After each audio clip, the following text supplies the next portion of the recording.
We are live. Welcome to News and Nonsense at Noon. I'm Auntie AK, aka Queer Jamfi, aka the Auntie of all aunties, and I'm here with... I'm Farrah, your resident Caribbean queen. I'm Nana, aka the Black Fairy, aka Dark and Lovely. And guys, we are here with News and Nonsense because the world is literally going to hell in a big old handbasket. And we thought we'd bring you the news our way. We'll dig through all the news and nonsense out there so you don't have to, and give you our take on it. We're here to help you separate the wheat from the chaff, the sap from the crap, what you need to know from what you don't need to know. But Nana, please tell them before we start what they need to do. Guys, go on. The like button now. Please do it immediately on entry. Leave us comments as well. For Instagram, also come over to YouTube so you can get involved in the chat. And Farrah, what else must they do? Please subscribe.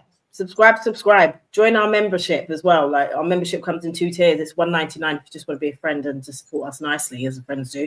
Or if you want to be family and get involved in lots of family things. I think my camera's going. Can you hear me? We can hear you still. Don't know what's going on. If you want to be family, then it's £4.99. That was very nice news. Oh, she's gone. So, guys, just to disclaimers, you know, I love a disclaimer. I want no problems out here. These are just our opinions. We are not experts. This is the ultimate aunties WhatsApp group with a little bit more common sense. If you want actuals and factuals, please ask TLC or Google or phone a friend. Any links that we share for you are for you to go and dig deeper, do your own research, your own damn selves. Thank you, please. Yes, that's it. Hello, good night. Because far. Who is in the chat with us today? That sounded like something that comes out of your batty. It did indeed. Who's chat with us today? Who's in the chat? I've been French. In the chat, bright and early was Yvonne. Peace is with us as well. Ria Hampton is in the house. C is in the house. Gilda is with us. Sora is in the house. Cher is with us as well. Rianne is with us. Who else? Strike 22 is in the house. And we have Kweku in the house. We have Nigel in the house. Ashes to Ashes as well. Welcome, guys. Welcome in the house. Lady Lyrics has just snuck in. Hey. Welcome to the house. We're glad you're in the house. Now, our first story, and the thing is, I have to go back and forth. Oh, what was that? That was me, sorry. That was great. So first up, our news and nonsense is nonsense news, in my opinion already. I'm going to say what it is already. Is Ray J, the annoying little brother of Brandy, poor blessed Brandy, has publicly decided to come out raging because Suge Knight was recently on an interview with Piers Morgan. I'll play that in a second. To say that Diddy and Ray J were in a relationship. They were romantically involved. So Ray J came out blazing saying, let me tell you about Suge Knight. So first of all, let me share what Suge Knight had to say on Piers Morgan. Like, first and foremost, he's getting interviews from prison on Piers Morgan. He had a whole podcast from prison. Listen, but anyway, here we go. It's a big world, but it's a small circle. You know. Ray J and Puffy was closer and closer. And Ray J tells a lot of stuff, and it's not up to me to tell the story because that's Ray J's story. But Ray J and Puffy definitely were lovers. Puffy allegedly gave him $10 million to an album. They never put one song of two brothers loving each other, or whatever it's supposed to be.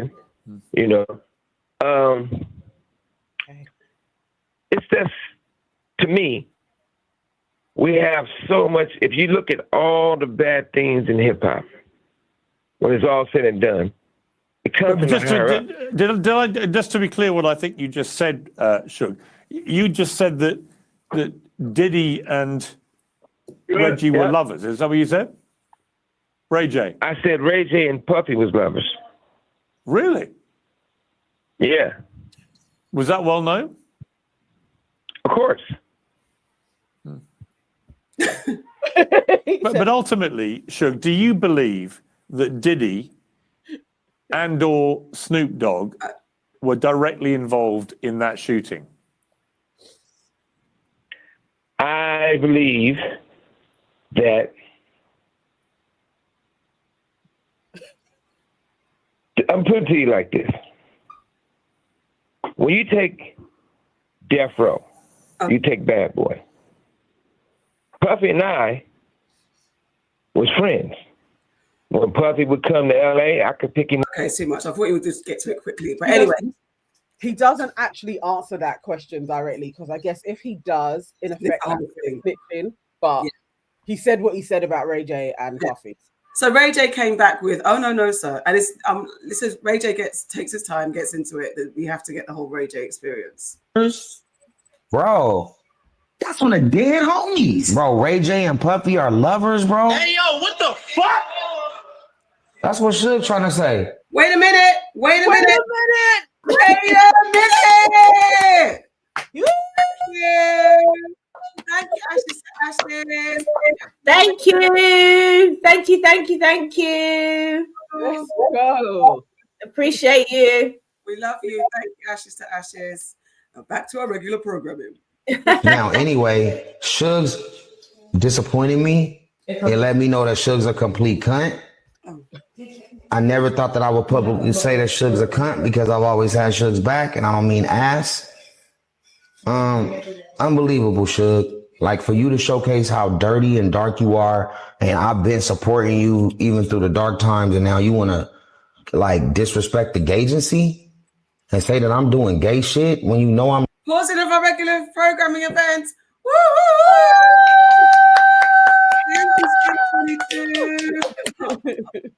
This is a first for me. Love the conspiracy stuff, ladies. All these Hollywood people run in the same circles. Nothing is surprising anymore. I feel you. Yeah, for real, Strike. We get it. Right, back to the show. not, and if you not, the GAYGENCY mad because they like, damn, he's saying you doing gay shit, bro. And if you are, and I didn't tell the GAYGENCY, bro, they gonna take me, bro. Pause 1 second. He said the GAYGENCY. What's the GAYGENCY, He please? said the GAYGENCY. He's got a GAYGENCY. I think he's got an agency of talent who are gay. I believe that. Why is it got to be called GAYGENCY? But he's a friend. He self-claims that he's a friend to the gays. Fair enough, but I don't know why it needs a different name. All right. So I think the GAYGENCY is code. He says the GAYGENCY in too many different ways. It's like it's code. It's like a Trump cry, like a signal out. I think there's a set of people out there. Well, it looks like I've seen all of this. Okay. I don't think it is the GAYGENCY that he is signaling out to, because he said they're going to come for me. This is a marketing company name. I it's a back signal, but yes, carry on. Hold on 1 sec. Alrighty. If I tell my gay friends that I've been gay and I ain't gay and I lie to them, bro, you know what's gonna happen to me? Bro, it ain't gonna look good, bro. So you got my whole GAYGENCY team questioning like what I'm doing, bro, and you know what's up. You know you the one. Suge. Suge. Okay. Remember, all right, I'm only gonna say this because I don't want to talk. I don't want to say too much. The GAYGENCY here. I don't know if y'all remember when I entered into the news game last year, but now I'm an official affiliate for multiple news networks. I have my own news show. It's called The Reality Check. Me and Amber Rose just closed a new big deal with a multimedia news firm, so we'll be the new anchors of some mainstream shit happening, right? But if you remember, I said asses are being taken. Asses are being taken in ways that nobody can explain. I said that on the national news. That shit went viral.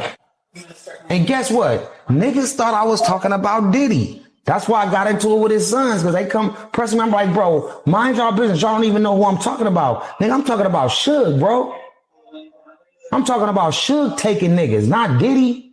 Suge is a big ass raper taker for men, bro. I mean, a real taker. And he can't deny this, bro. We used to go to the store and get that nigga like 25 sticks of like butter, parquet butter, the sticks. He used to take them back and he used to shove them up niggas' ass and fuck them, bro. And females. It was crazy, bro. I can't even believe that I said that. But since you're trying to like You trying to darken my name, Suge, and trying to say some gay shit about me when you know I got a lot of gay friends and you know the gay community supports me. So you know, like I'm bulletproof unless my dick been in that hole. And if it was, then I'll be celebrated even more because now I'm like one of the flyest, gayest niggas out, but I can't take that credit. I can't do that, bro. And you trying to throw gay shit on me like it's bad to be gay when you know that my dick's only going in pussy holes, bro. It's crazy, bro. But we know what holes you like. Every hole. You was fucking bitches in the ass, niggas in the ass, bitches in the ear, the nose, everything, bro. Like, forget being gay. You was like nose. You was like ear, nigga. I don't know what that's called. Fucking people in the ear? What sexuality is that? Ear sexual? Ears. A motherfucking nososexual? Because that's what it is. Because niggas is giving niggas titles just because they doing ass play. That's the play they chose. Shout out to Tarad and shout out to Dumpin' D. Them niggas is doing ass play every day and having a good time. I can't be there though.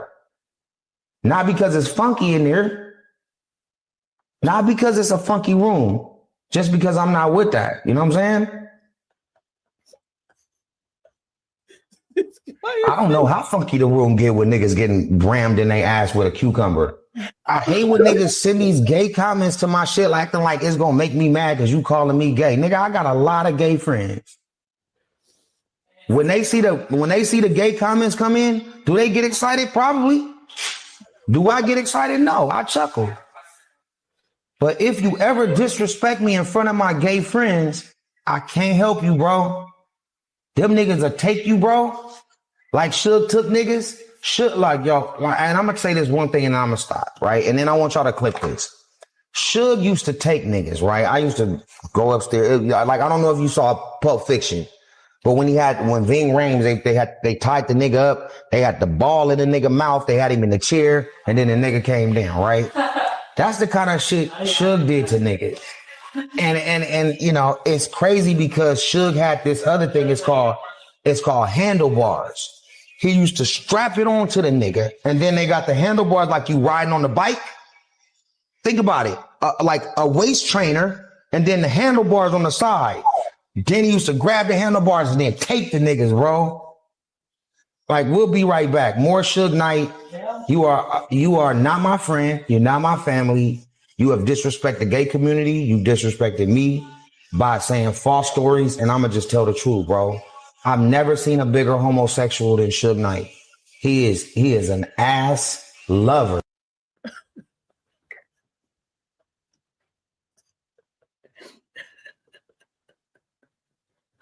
You were I mute. don't know if we should laugh. I think the only thing I will say. Specific. I feel like I'm laughing because I feel so sorry for Brandy. Imagine that's your brother. It's like he said he is an ass taker.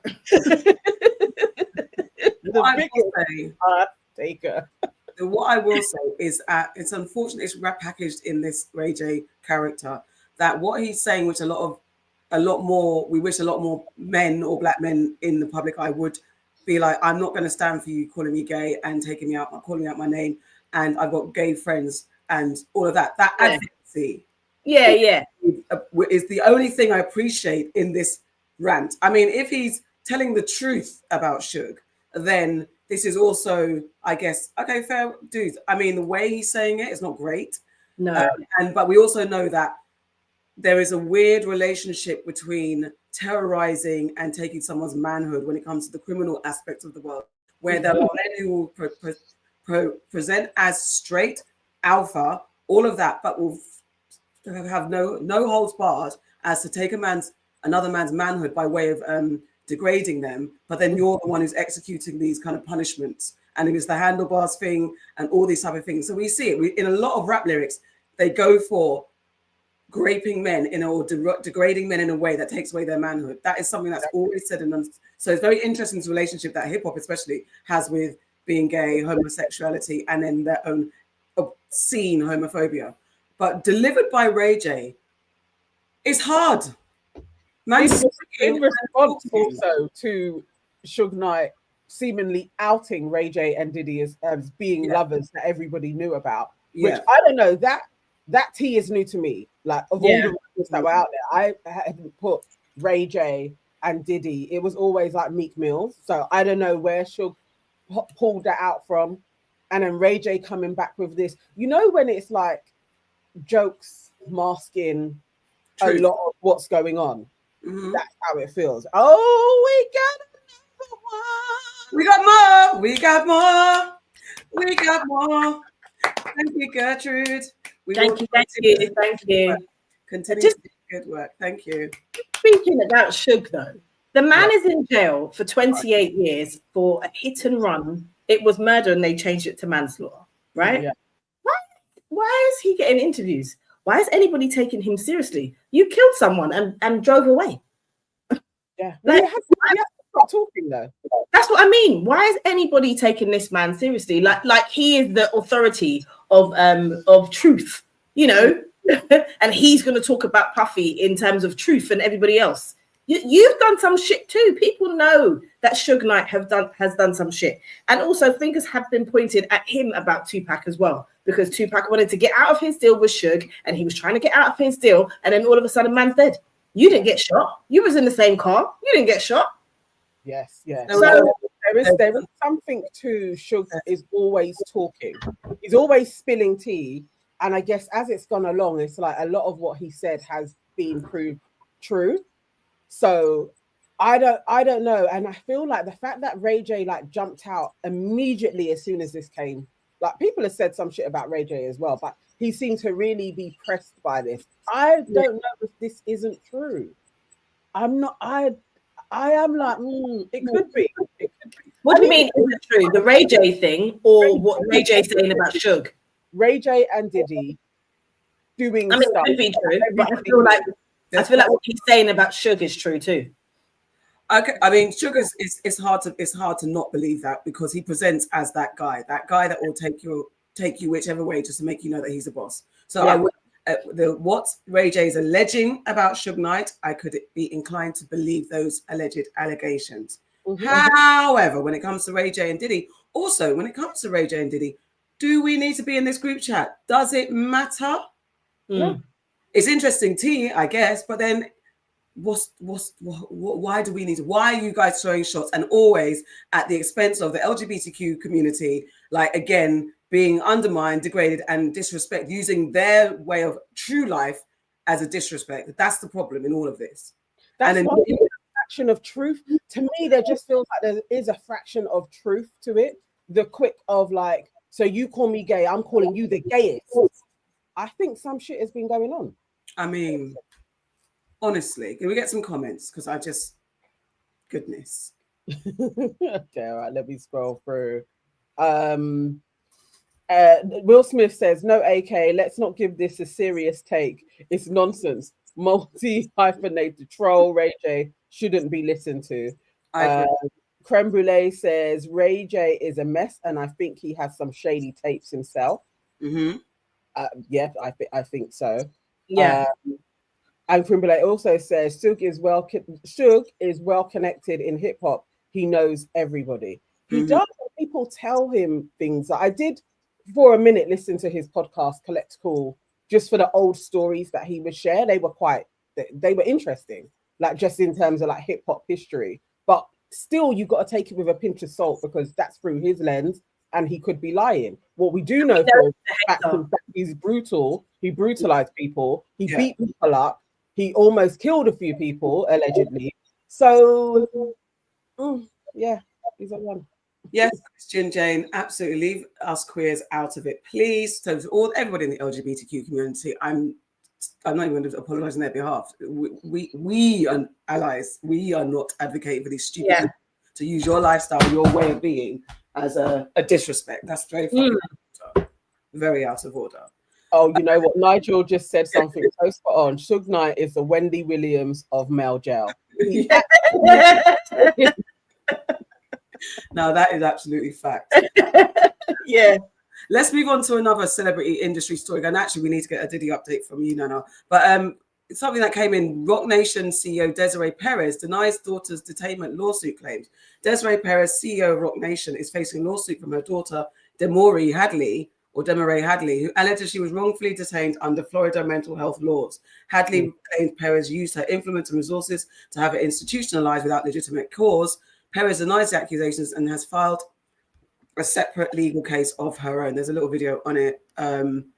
I think I did know Desiree, but yeah. Founding Roc Nation in 2008, Desiree Perez has had a lengthy but illustrious journey to become the CEO of the organization. Welcome back, it's your host Nancy Brown. If you are new here, make sure you have subscribed to our YouTube channel. 6 South Florida. Demoree Hadley reportedly sued Perez for allegedly using unlawful means to have her falsely detained under Florida's Baker Act and Marchman Act. She's the CEO of Roc Nation, which is a company that she owns along with Sean Carter, the famous rapper Jay-Z. The lawsuit reads, according to Hadley, she was admitted to many mental health facilities for 2 weeks without a valid reason. She turned in body cam footage of a mobile crisis unit telling her to get into a gray pickup truck along with her medical paperwork. Hadley's family, including her mother and aunt, allegedly stated that she attempted to overdose the previous evening, according to a later mental evaluation conducted by a doctor. Furthermore, the lawsuit alleges Desiree Perez employed her money, power, and influence to tear apart Hadley and her husband Javan, creating an enterprise of individuals to effectuate her plot to essentially try to separate me from my husband and to falsely accuse him of domestic violence. A month prior to her daughter's lawsuit, the Roc Nation executive allegedly filed a lawsuit against Javan, denying these claims in court. The pair disputes her claims of having proof that he mistreated Hadley for years. Perez also allegedly feared Hadley might commit suicide because she was abusing pharmaceutical pills. I haven't seen anything in my entire 20 years of practicing law that it is so clear that someone did something wrong, Attorney Hilton Napoleon II reportedly stated, who is representing Demoree Hadley. She claims Desiree Perez harassed the couple for years and made unfounded accusations that prosecutors did not follow. The state attorney's office wrote an 11-page scathing close-out memoranda, which basically said that her mother made false allegations to the police, Napoleon II alleged. Demoree Hadley left her last mental institution in April after Desiree Perez dismissed the case. Nevertheless, this situation led to a lawsuit. It's a complex issue, and we will see if we get updates on it soon. In addition to launching her bikini brand and making other careers. This is the wildest story. Okay. Yeah, I watched somebody actually going through a lot of the court documents that were filed, and it sounds so similar to Britney Spears. I was getting chills, like literally, like, nah. Desiree already has like rat allegations that she's a fed and she snitched, and it just feels like, nah, these record company people, they're dodgy as hell, like scarily dodgy. This is her daughter. So imagine if you're an artist on the label, you're absolutely going to toe the line because she had police, doctors. There's so many people involved in institutionalizing her own daughter. What could she do to an artist that gets out of hand? I know of, excuse me, I know of Desiree, but I haven't really followed her, and I hadn't heard this until it was dropped in. But yeah, all this conservatorship, and remember we had that other story about it being a business to get these people locked up. But I didn't like, what does Hadley, the daughter, have? Like, what gains do you get from unlawfully locking your daughter up? Particularly, is she a talent? Is she something? What is it that Desiree will get out? It seemed like, from what the lawsuit was saying, it was really about her husband.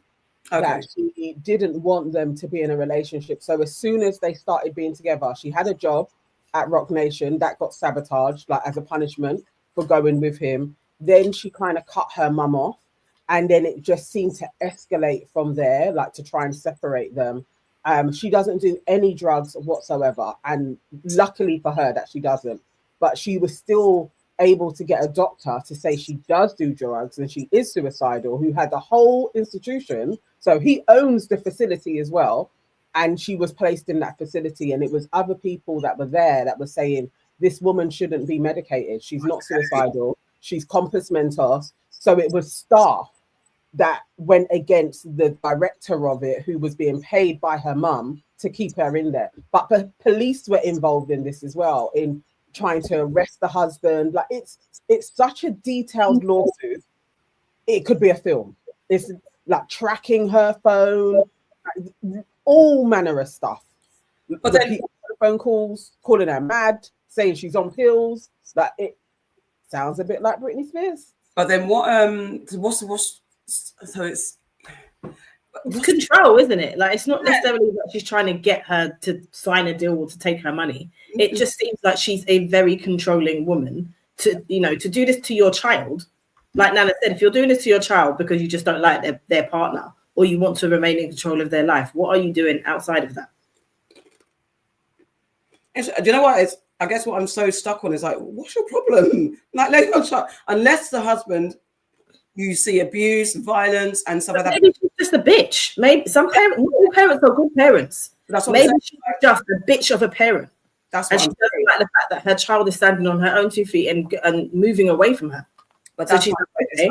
It's so hard to it's unfathomable for me to be like, okay, so I don't want my child to do this. So what I'm going to do instead is get her signed off and locked up away and said she's crazy just so it's just the mindset. It's explore that person's mindset. If it's literally just that you want to be controlling of your child's life.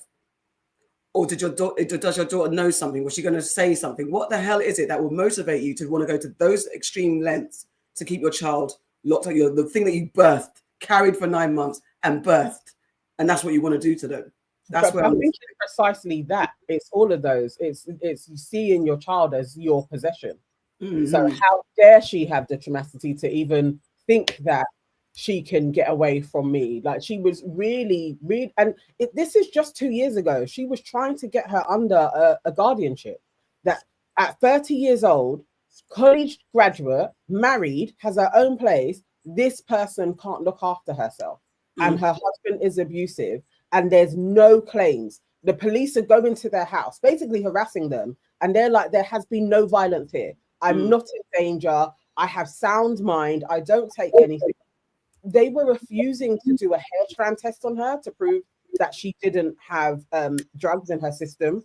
And then somebody in the hospital was like, you know what? Let's do the test. Lo and behold, she had nothing in her system. It's like her, I think a bit like Cassie, it feels like, okay, this could be the thing that opens up the powder keg to even just look at what's going on with Roc Nation, like what's been happening, to see if there's any, there could be lesser known artists that have had this trajectory as well, and we don't know about them, but they're locked into guardianships, and any money that they have is being owned by somebody else, or they have the rights to people. We don't even know what they want to do to folks when they go in these facilities and test on them and give them drugs and I don't know, but this is her mum, and to even be like, I'm putting out all of my mum's business, that's a big thing as well. I kind of side with the daughter, like, nah, she's been through a lot. It seems crazy evil. It does seem. Another, I'm going to say, do you want to get some comments and I'll line up the next one? Bissy said, FD Signify made a really great video about hip hop and these record companies. I think it's the one, Kendrick versus Drake video. You really get to understand the lengths they will go to steal from the artists. And Will Smith says people want us to think that Roc Nation is a cross between Mossad and the Illuminati. I don't know. Read the documents and then come back to me on that, because I'm not saying it's a whole company, but there are some people that seem to be running companies that are shady as hell. I wanted to go, the segue into this is about children, but I think because we're talking about the industry, and I didn't line anything up because I actually was at this point quite confused as who to go to when it comes to the Diddy updates. So if you've got a video that will give a summary, because I was like, I'm confused now, because this week has been a bit of a roller coaster of, okay, witnesses are great, and then they get destroyed on the stand, and then now it's like, Diddy, is the case going well? Is it not? Are they cutting it short? What's happening? Whose witnesses are being called? It's long, so I just want to know. Was it NBC people that did the weekly update that we watched last week? They usually do a really good summary. What talk amongst yourselves whilst I get that up then, because I'm just like, guys, leave me alone now. Okay, hang on, let me see if anybody else. Alaska is saying, I like the books and magazine collection in the background, AK. Thank you. Thank you. Your pride and joy. Okay. It's someone's birthday as well in the chat. It was whose birthday? Oh, was it? Gemini. Who? Did you see what was their name? Let me find them. Hey, I think it was. Scrolling Way up. up. It's way up. Okay. Or if it was your birthday and you're still with us, please put it back in so we can wish Happy birthday to you. Oh, okay. J-O-K. Yes. Happy birthday to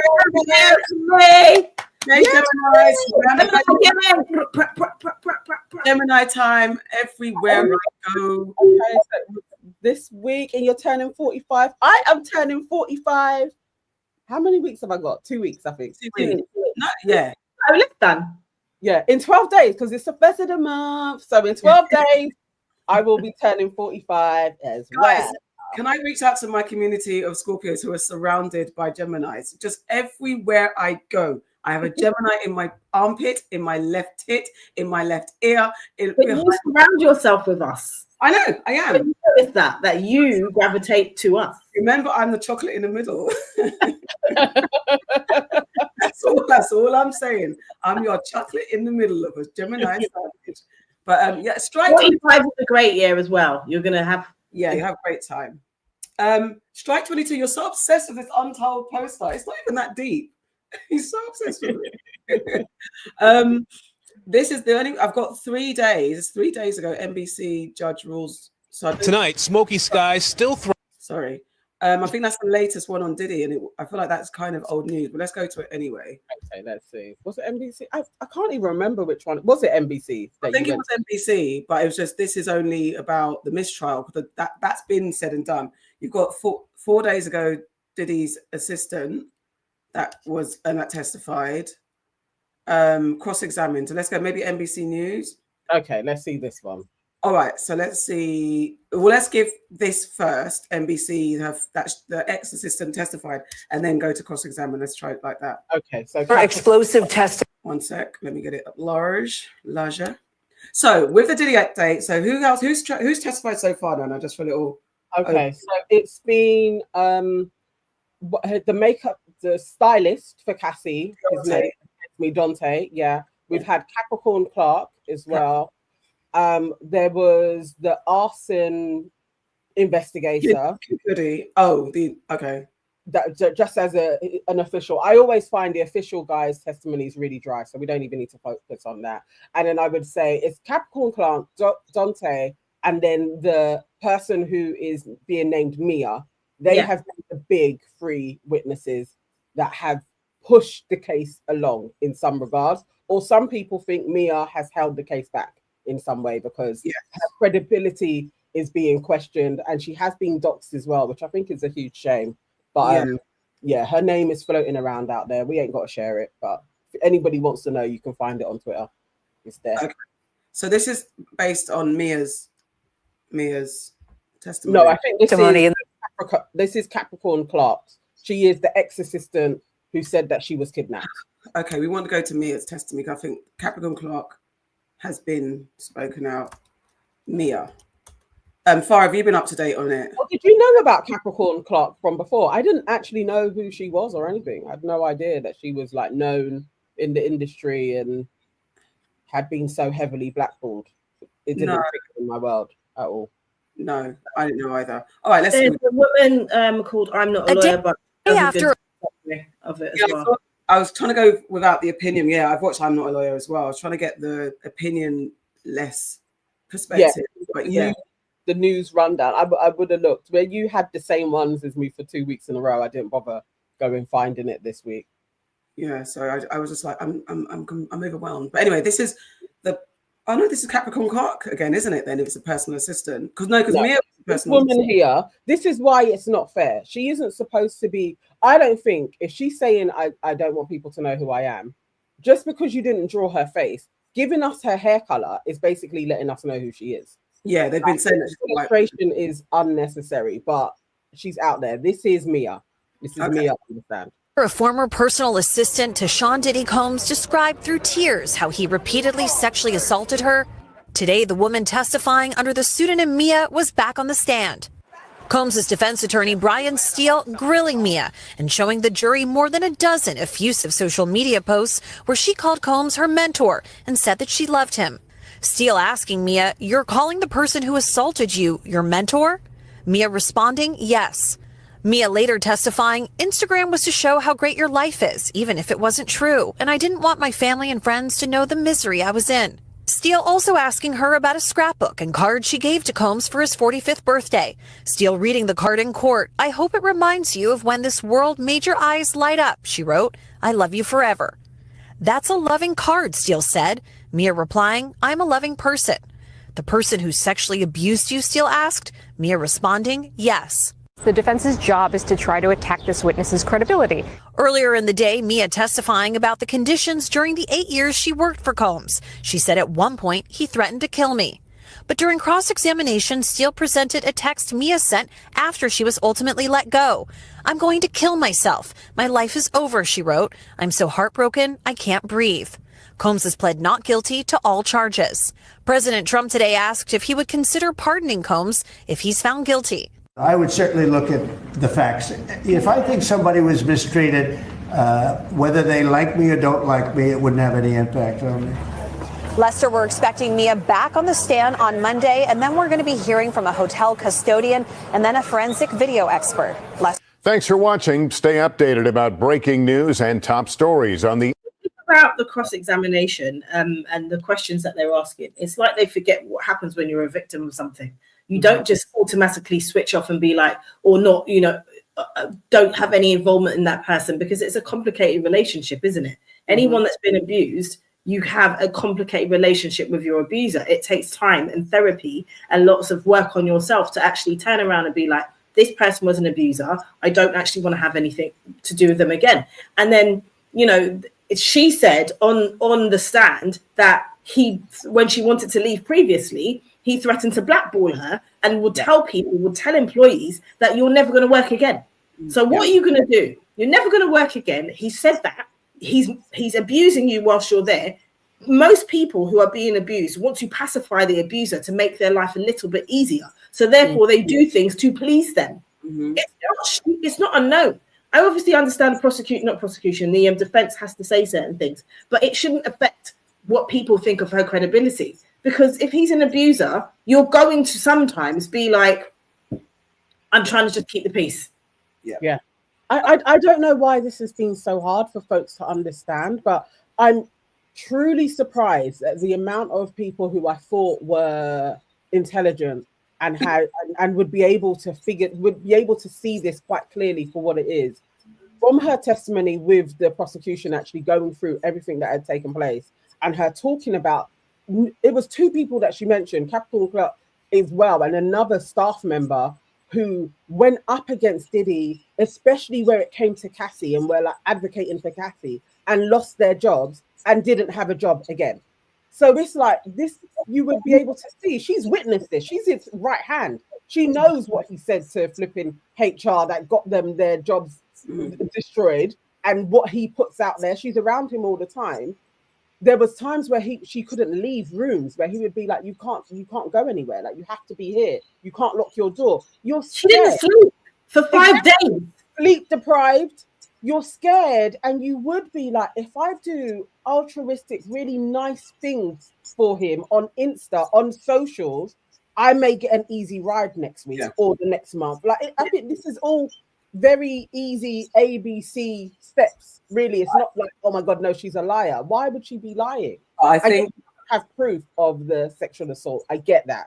But who is going to really, unless it was caught on camera, it's going to be your words and the events, and we just got to see if we believe you on that. But I think her testimony was still powerful, actually. Just the relentless working. Take away all the other bits. The relentless working, saying do this, do that, no, don't do that, and stalking, is she demonstrated that. But I think this is the problem with why I got fatigued with even watching all the kind of the opinion-led commentary, because it is, I think as Cher said, the commentary channels play a big factor in public opinion, and the jury isn't sequestered. So it's very interesting that they didn't sequester them. So they are, and I know they have rules like do not do this and do not do that, but human nature, you can't trust humans not to human. And I think in some of the opinion commentators, they are saying there's a couple of jurors where you start to see certain jurors' reactions, personalities, how they're internalizing the information that's being served to them. Some of them are kind of indignant. Some of them are expressing their disbelief. So you're seeing all of this. You're feeding this back to the public. It's all a bit. It's very confusing and it's diluting the facts at hand. As you both absolutely said, understanding the trauma of a victim of abuse is absolutely key. And I guess we're getting these pieces of opinions to know that how are they actually feeling in that, and is it actually coming across in that way? As you said, that do you not understand how trauma victims behave and how to protect them? I remember these girls were young; they were in their 20s, and yes, different scenarios require different perspective on how mature you are. But if you're in the position of power at 20, who the fuck knows how you would resist a Diddy and the way that Diddy acts? From the fact that man was ready to beat up Cassie at a party, a Prince's party in public. The fact that this man was allegedly allowed Mia to stand there with time of the month dripping down her legs while she was letting her, get on with her days, then berating her because that's happening. Those are the things that has to stick in your mind. What type of monster is this guy? But again, it is the defense's job to tear down any witness and make sure that they are credible, because that to be absolutely, fair, I guess, to what the defense is doing, they have to prove that someone, because they could, in the worst case scenario, they could be lying. So no, I understand it. I totally get that, but it's like for me, you're not doing a very good job if your argument is, well, why would you write him this letter? Yeah, if he abused you, why would you write him this letter? Because that's how abuse works. That's why. That's how it works. It totally is. And it's so understandable, even when she was saying, I was going to take this to the grave. Yes. Yes, most people would be like, he has my dreams at the palm of his hands. Like, she wanted to be an exec. And literally, she wanted to be making programs and films. He's like, yeah, I kind of like that too. Yeah, you can head that department. That's my dream. Somebody handing me my dream.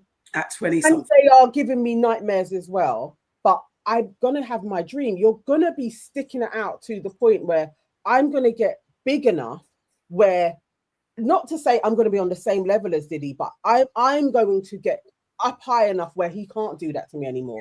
That's going to be a huge motivator. And I wanted people to also add in the nuance of being the only white person in that space as well, and being a white woman in that space. I think she totally played, and we all know them.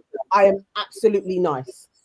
I am the nicest person. I am so non-threatening. Like, I will do whatever you want for you. I am down for the culture. All of her words were giving me, we know that woman. Yeah. And we know that man. Like, we know that white person that is in the crew that is literally like, I'm really cool, guys. Really cool. And I love. And it's like, that's all she was trying to do, was literally be like, I love you so much, I'm not going to go against you. I'm really loyal.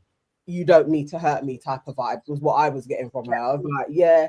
And from that, and the thing that you've got to remember is as well, I can't remember if this is what they said, that the reason why she's allowed for her name not to be out there is because she hasn't brought a civil case towards him. Yeah. So therefore, like, it's not like she's up here saying this for any benefit. She's not getting anything out of this. Go on. Sorry. I finished. Sorry. No. That's all I was really going to say. Yeah. Like, it's not like there's a financial gain for her to do this. They were saying, I think that's before the defense came in and allegedly destroyed her words, was that's what made her even a stronger candidate, because she hadn't sought any type of retribution from Diddy. So that the fact that she hasn't done a case against him, she's just here speaking and telling her truth. That at the first is why she was like the slam dunk surprise great witness, but then the defense did what they did. And also, it's interesting that you touched on her being a white woman, Nana, because also Diddy's behavior, and again, it's that thing where you think you can overpower someone because of their whiteness as well, as you're a white woman in this space, so I'm going to take advantage of you. There could be that very warped mentality that some black men have when it comes to overpowering the white daughter of the white oppressor that they're always running from or trying to be like. All of those underlying subconscious race play madnesses that could be going through his psyche as well. So she was in a very vulnerable position, and coming into it maybe from a position of privilege and power, thinking seemingly so, because I am a white woman in this space, why I'm going to get lauded and put on a pedestal. When you're dealing with someone who's a monster, that goes away and it becomes your Achilles heel in a sense, because they are going to actually even more so go into dominating you in a different type of way. which is also unfair and disgusting. And then, her saying that she had to live in his space. So again, they had to live there. He wasn't allowed to knock on her door. He was like, "This is my house. I'm going to come and go as I please." Can you imagine that?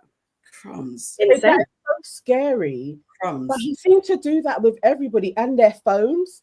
That it's like, you can't have another phone. He is going to provide your phone. So basically, he owns your phone. He owns your car. He owns where you're going to live. And so in that time, and then he doesn't even pay you a lot. And he doesn't pay you anything. But you have access. It's like being on the precipice of greatness, though. It's like you have so much access, but it's all he can just, like that, on his whim, on his desires, remove all of that from you. And then basically, in order for you to get anything, you have to sue him. So it's like she had to go to an employment tribunal and get some money from him. Like, he doesn't pay right, and he'll sack you for anything, just insubordinate. Like, what are you talking about? Because you can't, you're not aiding and abetting him treating Cassie like a prisoner, then you're going to lose your job. And can we imagine how many other people it's like in small ways, or he was like, nah, that person's not good for Cassie, or that person could influence Cassie in the wrong way, and so they lost their job. But also on that note, there's two things I wanted to say. There was an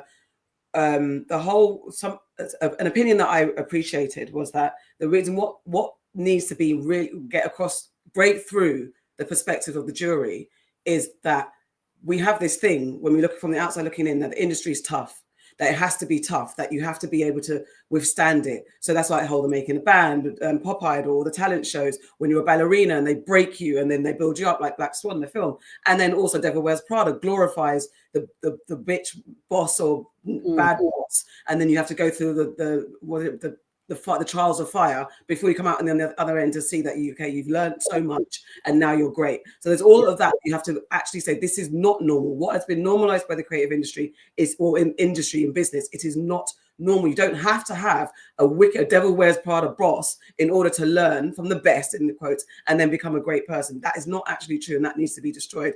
And secondly, the amount of celebrities that I think that have come out in these testimonies that saw what was going on and didn't say anything. I think John Lennon was mentioned. I think Farrah was mentioned. Lauren London was mentioned. So again, saying allegedly, I don't know what they saw from what they didn't, but their names have come up, and it's seeming like the only very notable celebrity that did something was Prince, when he said, "Not in my house," and made his security stop Diddy chasing Cassie around his party. Yeah, crazy. Which is people also said. Wait. It was a not. Wait. Thank you, Strike. What did you say before? Quincy Jones was spilling tea and talking about people like Andre Harrell and Aaron Hall, the same people that taught Diddy. Yes, Quincy Jones started talking. Yes, he was ready to be like, I'm going to share it all, but also knows that he has kids and like you can't say too much. Yeah, because you're vulnerable. You have a family. What was I going to say? There was another thing. I can't remember now. There was a thing about the party. I was going to say about the Prince thing and Prince's security stopping Diddy from doing stuff, like, and why some people didn't stop Diddy from doing things. On a couple of people who took the stand, I think Mia was actually one who said that when people would try to interject, the security would beat you down. Yep. So like, if you got involved, the security wouldn't touch Diddy, and they wouldn't get involved in that. But if you got involved, the security would then turn on you. So if you see things like that, what are you going to do? And it's all well and good for us to be like, oh well, these people could have stopped him. For all we know, maybe these people then stopped interacting with him. If you know someone's a monster, we don't know, innit? Maybe if you know someone's a monster, maybe then what you do is you just disassociate yourself from that person. Mm-hmm, mm-hmm. That was it. It was actually why Diddy flew off the handle. He had said that he was going to be spending time with his kids, and so Cassie thought it would be okay to go to the party because Diddy ain't even around. He's spending time with his children. Lo and behold, Diddy pops up at the same party. So it's that whole you're lying as well. Like they're also trying to paint like Cassie was a bit sneaky, and it's like, no, how can Cassie be the one who is locked up and has she can't even have her own phone, like it's Diddy's phone and he goes through her phone. Diddy has various women that we've all seen him with, but somehow Cassie is the shark in this. Exactly. Yeah, that part is crazy. But this is why I've said before, those who don't want to talk, well, speak out, sure. But then it is like, what do I know from what I don't know? I've got rumors. I'm not going to speak on it. I don't want to have my name brought up on it. So if I'm asked questions about it, I'm not saying a thing because there's a lot of stuff that you just don't want to be associated with. You don't want to be Googled. Because right now, Farrah, what's it, the other people that I mentioned on London. I know Michael B. Jordan is pissed off. Exactly. And if he was asked on the red carpet, what do you think about Diddy? I'm saying nothing. I don't want to be associated. And that's what I always go back to when I think we're talking about LL Cool J. There's certain people that are just like, I do not want to be associated. No, but what we was talking about with the LL Cool J thing was the video of Cassie being beat down. It's not the rest of all of this stuff. It was that. I get it, but it's like this. It's same people that, as you're saying, that in the room, like we might get beaten up. You don't know. And if you are like we know how deep Diddy behaves. So do you know what? Let me not have his name in my mouth in any way, shape, or form. I'm not saying nothing. It's just all of them. Okay, so what about then Capricorn Clark was speaking about going to Interscope and having a meeting with Jimmy Iovine. Jimmy Iovine was named at being at one of the dinners that Cassie was punched in the stomach at, and Usher was there. Now you go and have a meeting with Jimmy Iovine. That meeting is for you to get a job, and all he is saying is you need to leave Diddy alone and not carry on with this suing him type of shit. Like this ain't gonna end well for you. He is complicit in this, in like using Diddy as some crime boss. You're going for a job. And it's literally like the next person, he ain't even talking about the job. He's saying you need to leave his basic rival or his best friend, I don't know, alone. That's a wild state. You'd be disoriented because there is only 5 places for you to get any jobs. And if nobody is hiring because of Diddy, where do you go? That's your industry. And it's the fact that Jimmy Iovine's name hasn't come out more in this. For that being said, I think that point was dismissed. That they struck it off the transcript, so they can't add that as part of the whoever's testimony. They had that struck. They were, the defense were lucky to get that off because that part needs to be explored too. And then when we look at record labels run by white people who are in our culture and the things that they will allow just to make money, all those things, it's a problem. Yes. As Will Smith says, Jimmy Iovine, the man who made Dr. Dre, who brutalized K. Michelle and beat up D-Barn, is a millionaire. But a billion, isn't he a billion now? Dr. Dre, I swear he's close, or he's close to that club. Yeah, we know he is a sicko as well. It's like Jimmy Iovine also has other things with artists and him being a sick individual, but it's the packs. That's what I'm talking about. It's like the CEOs. It's like Desiree included. Like Roc Nation is so powerful. If you all move in a pack to be like nobody can really infiltrate, and we can use people however we want to use them, they all need to be taken down. I think we don't want a performance. If you're going to talk. I don't care. I don't need lip service. I don't need thoughts and prayers. If you're going to talk and you know the industry, talk properly. I don't give a damn what people say. Talk the truth, because everybody's complicit at this point. Even if you saw it and you felt like you're going to get beaten up and you never said anything. And I'm not going to say that I would be someone that would say something. Who knows? Because you also are trying to mind your own business in this space, knowing how insidious and incestuous it is. As an artist that might have seen something, I might have seen Diddy running after Cassie. What the fuck am I going to do? Maybe I'm going to go. They all.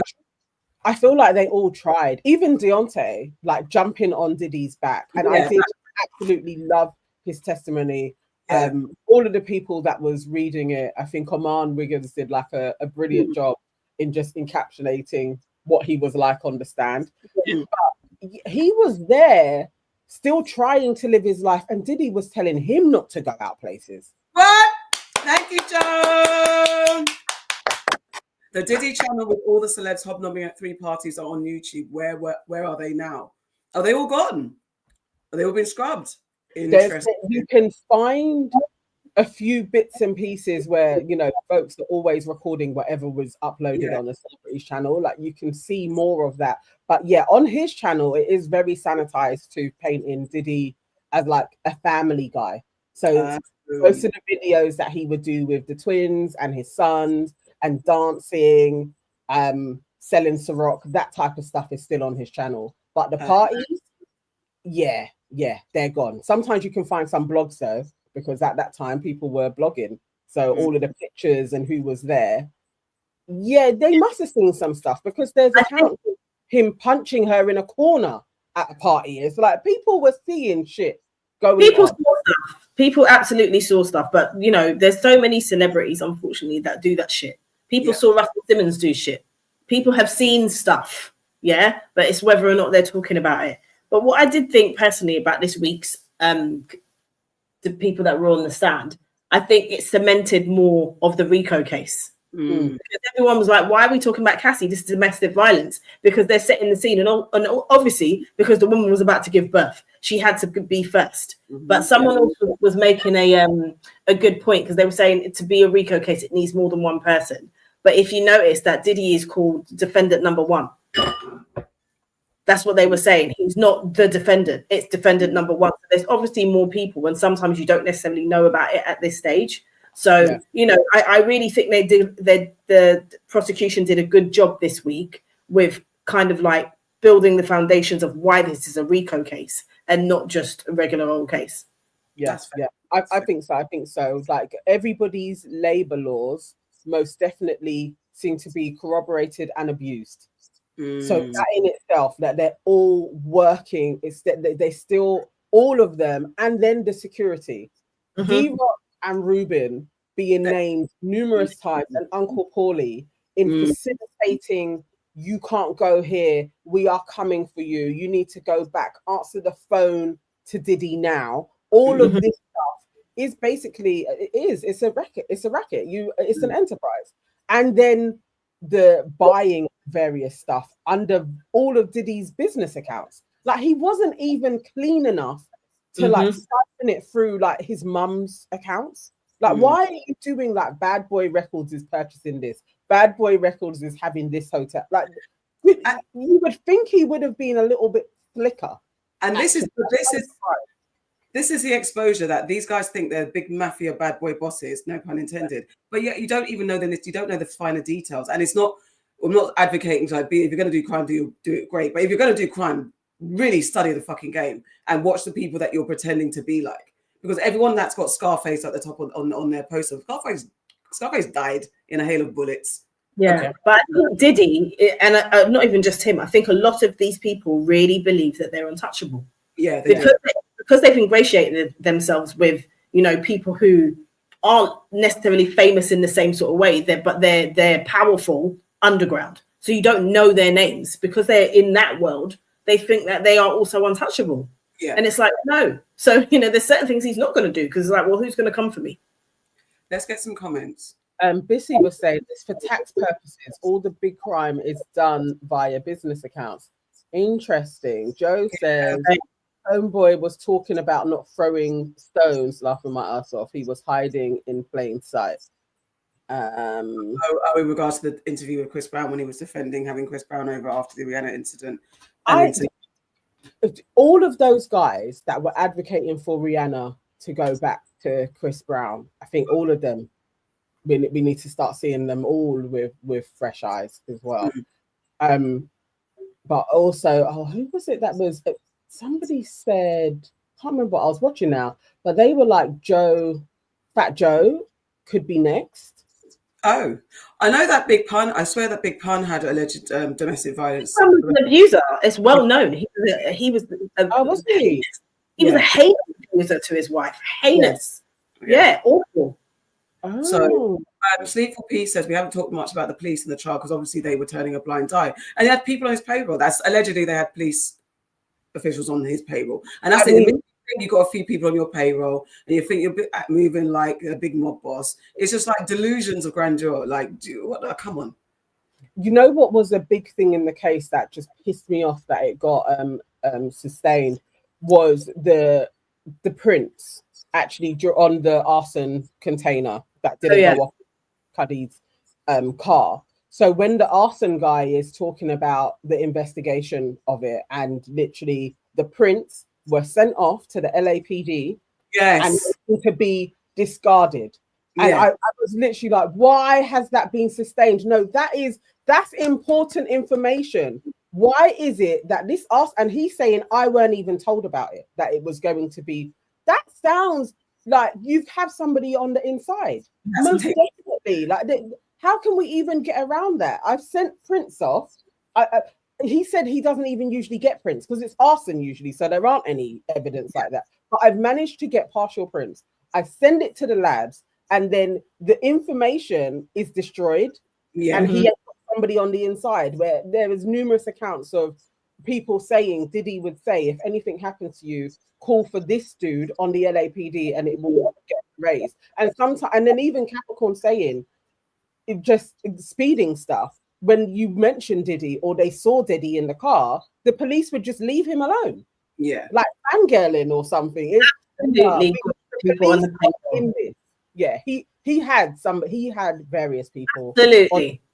There's too many things that have happened for him not to. Even like, didn't his son get done for speeding or something happened with Justin? Not Justin.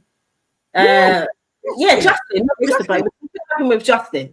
Where's that gone? Where did that, what was the end of that?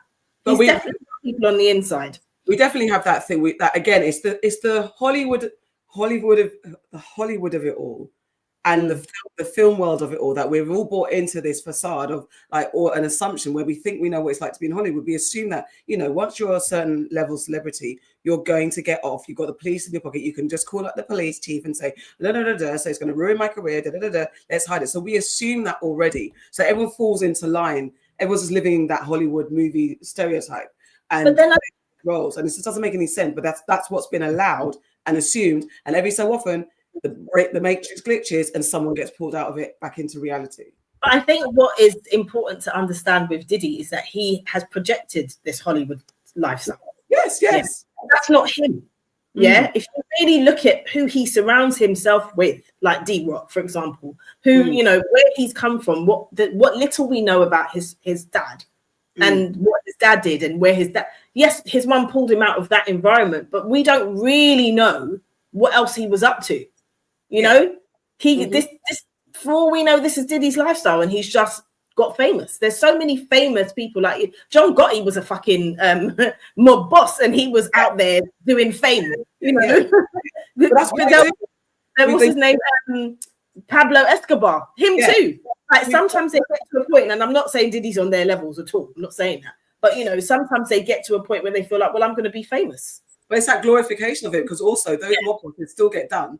They still get caught out. They still have the same kind of situations where they're too flamboyant. They don't have to hide in plain sight. They're too flamboyant. They get delusions of grandeur and they think they're untouchable. And then one day they get caught down. And this is the thing is these are your role models, as they say.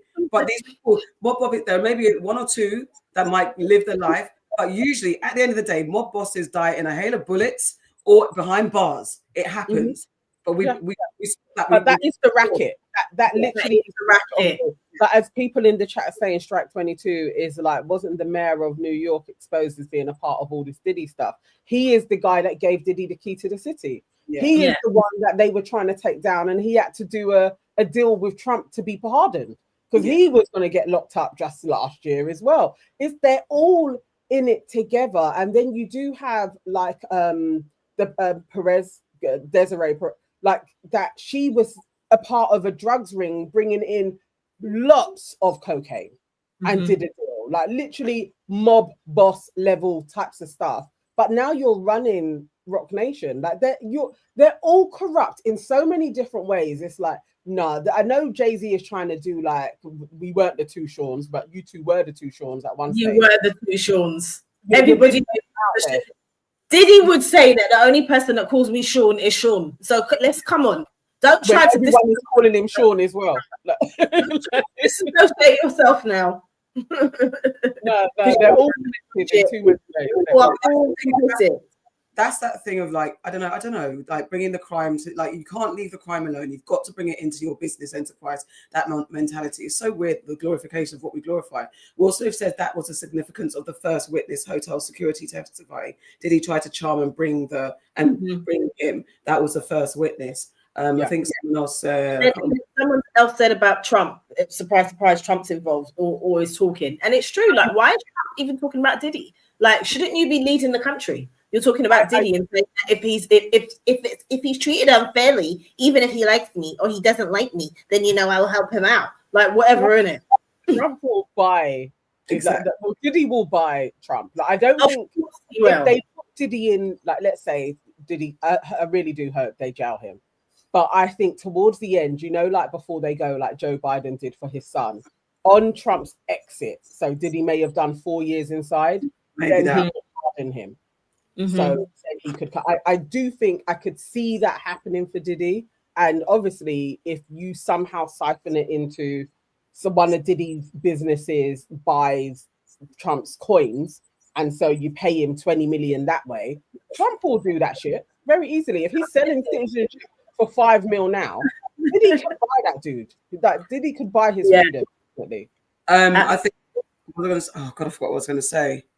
But it's telling what Trump said in that clip. He goes, "Well, I don't know even if he likes me or if he doesn't like me." All of that stuff. Like, do you even understand who Diddy is? That point where you perform for the cameras that you lot of brethren.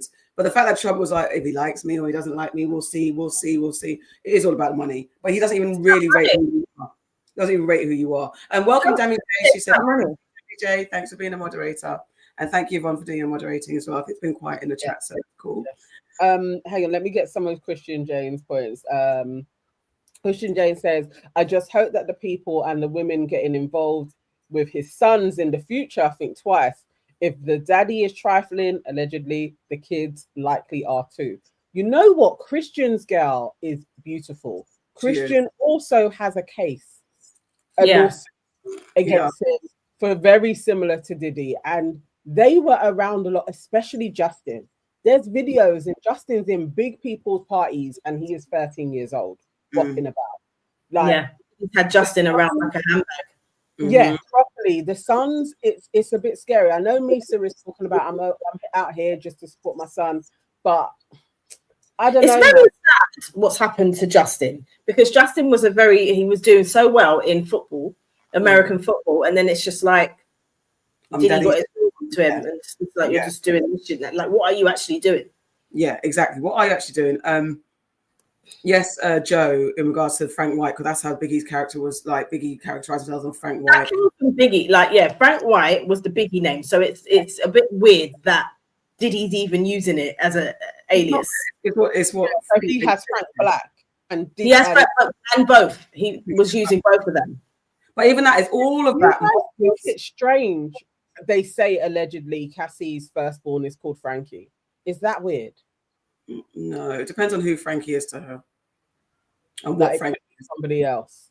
It could be somebody else. Yeah. I really hope it has nothing to do. Like, I was like, oh, I don't even want that being out there. But this is the thing of public opinion. It's like they throw everything out about her. Like, they're really trying to totally discredit Cassie's reputation, and it's continuous.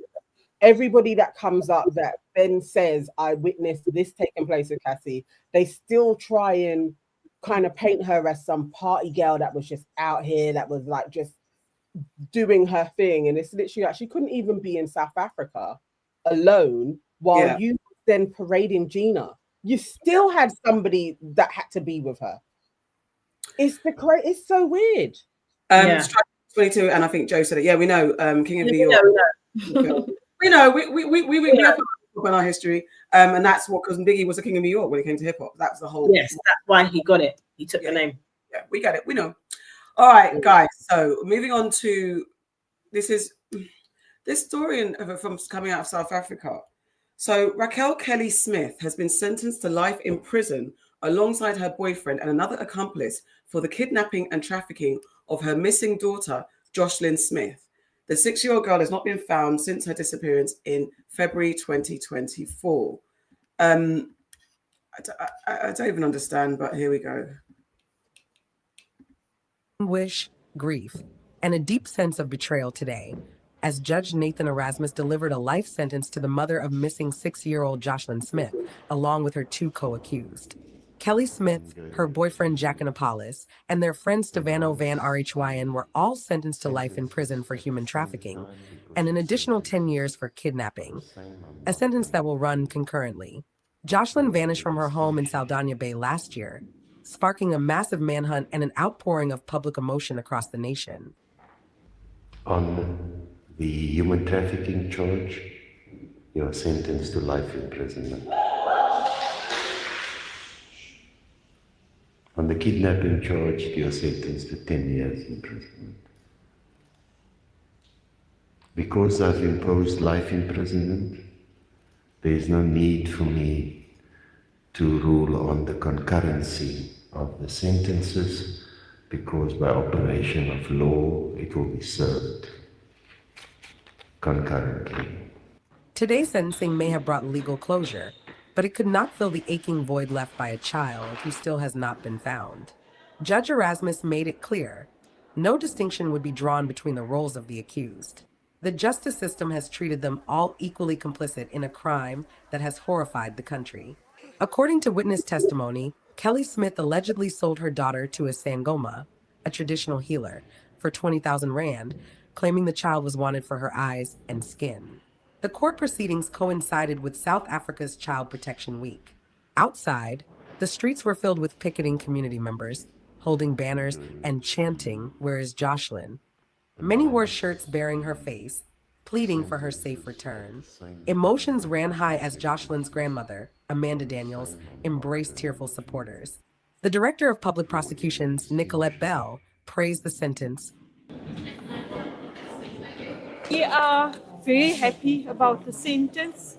This week is Child Protection Week. This case is a testimony of the NPA's conferment in protecting the rights of children. The theme of Child Protection Week is South Africa's children. It's all of our responsibility. That is also what the judge spoke to about today. Sadly, the 6-year-old Jocelyn Smith is still missing. Western Cape Police Commissioner Thembiso Kyle echoed that urgency, saying authorities are continuing the search day and night and appealing for the public's help. Let's work together to find Jocelyn and all missing children, he urged. We are continuing day and night looking for Jocelyn, and we're still appealing to everybody that let's work together to find the missing child and all other missing child out there that have not had the opportunity to be heard, to have a case brought forward like today. As the courtroom emptied, one question remained louder than any sentence handed down. Where is Jocelyn Smith?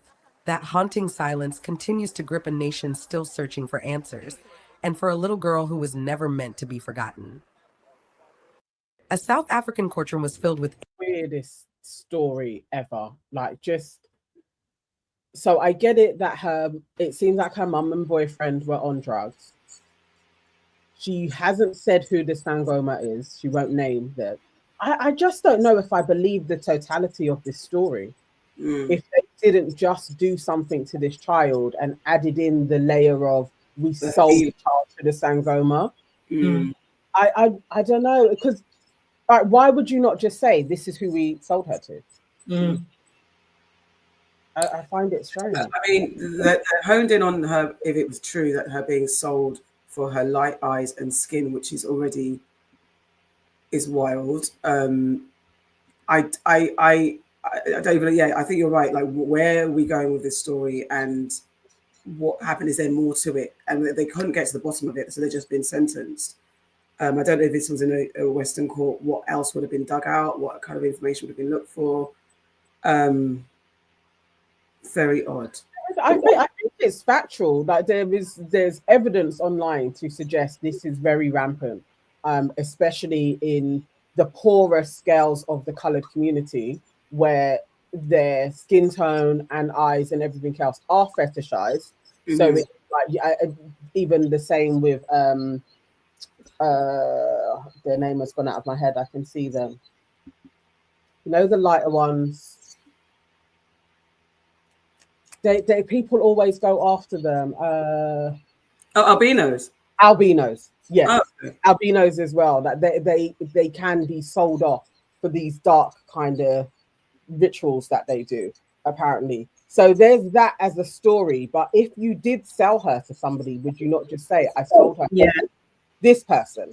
Where you're being stum on where she was sold to, if she is dead or alive or whatever. She deserves to go to prison for absolutely ever. And I hope that sends a message to other people. Like, this is world news. Like, you can't just be selling off your kids. Yeah. This, in touching on the light skin and the situation, I saw this story a few weeks back about bleaching children in Nigeria. My youngest child was barely 2 years old when I started bleaching him, and the scars have started showing on his skin. This Nigerian mother used skin lightening creams on all 6 of her children, which she says burnt their skin. We are concealing her identity for their privacy. When my daughter was mistaken for a drug addict because of the bleaching, it made me extremely sad. She says she did it because of pressure from her own mother. When I visit my mother, she shows more love to her other light-skinned grandchildren. But when I got the bleaching cream and started using it on them, they became lighter, and then she started bringing them closer to her. Her story is part of a growing trend in Africa, says medical aesthetician and campaigner Zainab Bashiriau. So a lot of people link light skin to beauty or wealth. Women tend to shield, as they call it, shield their children from that discrimination by bleaching them from childbirth. Some of these women even go to the extent of taking injections while they are pregnant, just so they can give birth to lighter skinned children. Long-term use of skin lightening products can have serious consequences. They can have severe rashes all over their bodies. We've also had cases of, first-degree burn. It can also affect their kidney, which we call the nephrotic syndrome. Common bleaching ingredients include steroids, mercury, hydroquinone, and kojic acid. Many of these are banned or tightly regulated by Nigeria's Food and Drug Regulator, NAFDAC, especially in children's products. NAFDAC says Kano and Lagos states are major hotspots for bleaching.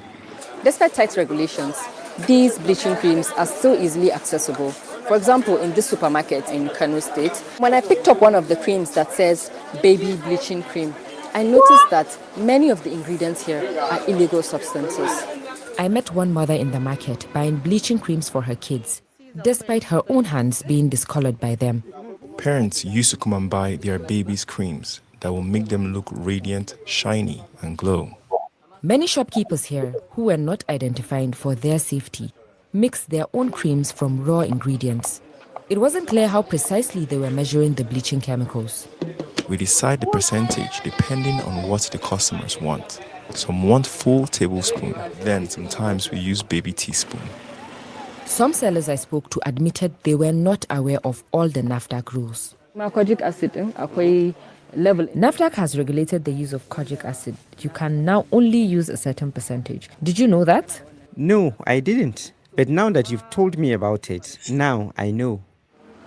I asked NAFDAC what it's doing to educate sellers. We have done our own sensitization. Many of them, all those people from the market, this one, they came. And they asked questions. I was there. And I also made a presentation to them on the dangers of all these things. Why isn't NAFDAC doing enough since sensitization is clearly not working? Our officers are already gathering intelligence. Once we are ready to strike, we will strike. With so many producers and such high demand, the challenges are vast. What happened to me is why I want to advise other people not to follow this route. They will regret it. You need to accept how God created you.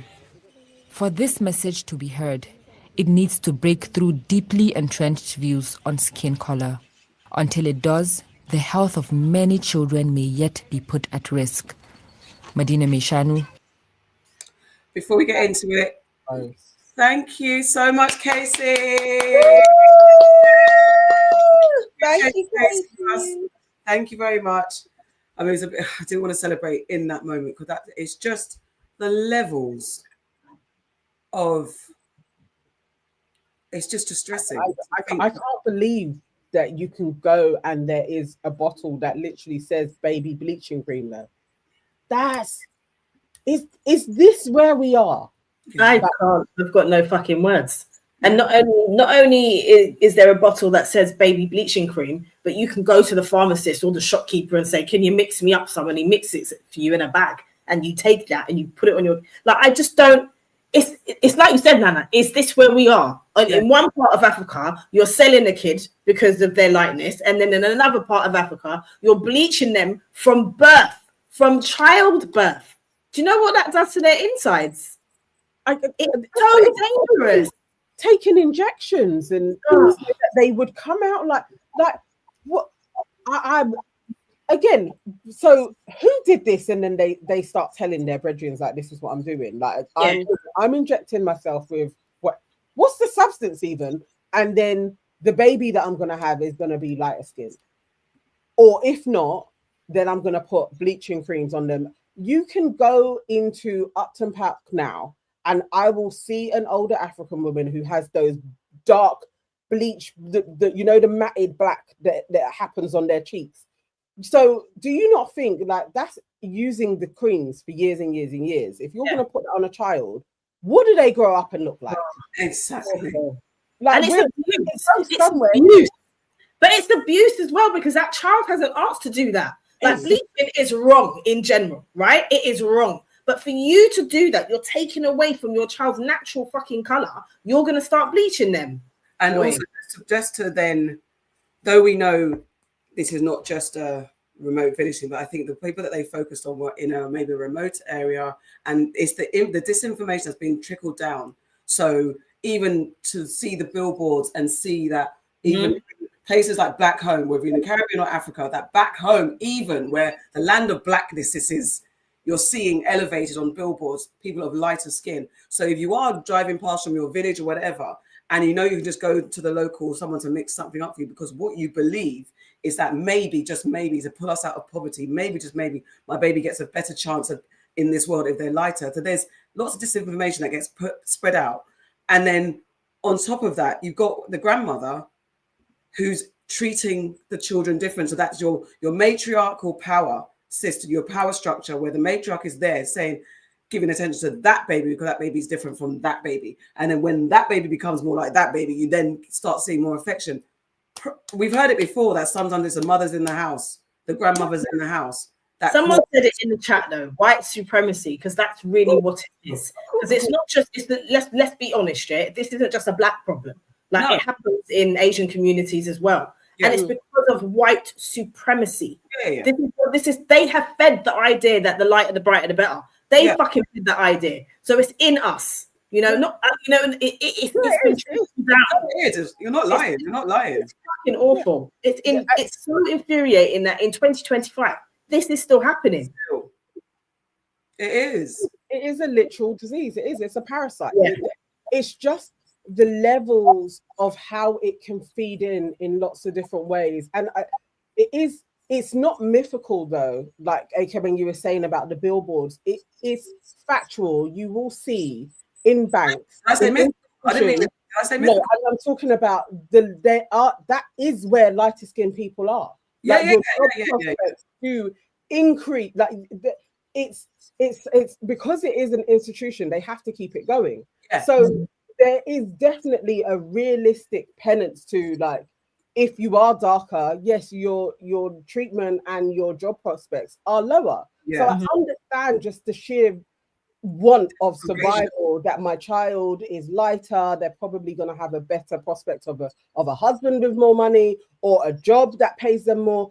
All of this is institutional. I get it. It's just the sickness that I think this is maybe the manifestation of how sick it is. That you would literally be producing life for 9 months. They come out, and your thing that you don't want to put the goodness on their skin. You are going to put chemicals on their skin, and you're going to do it for 6 children, like literally, and then see the effects of it.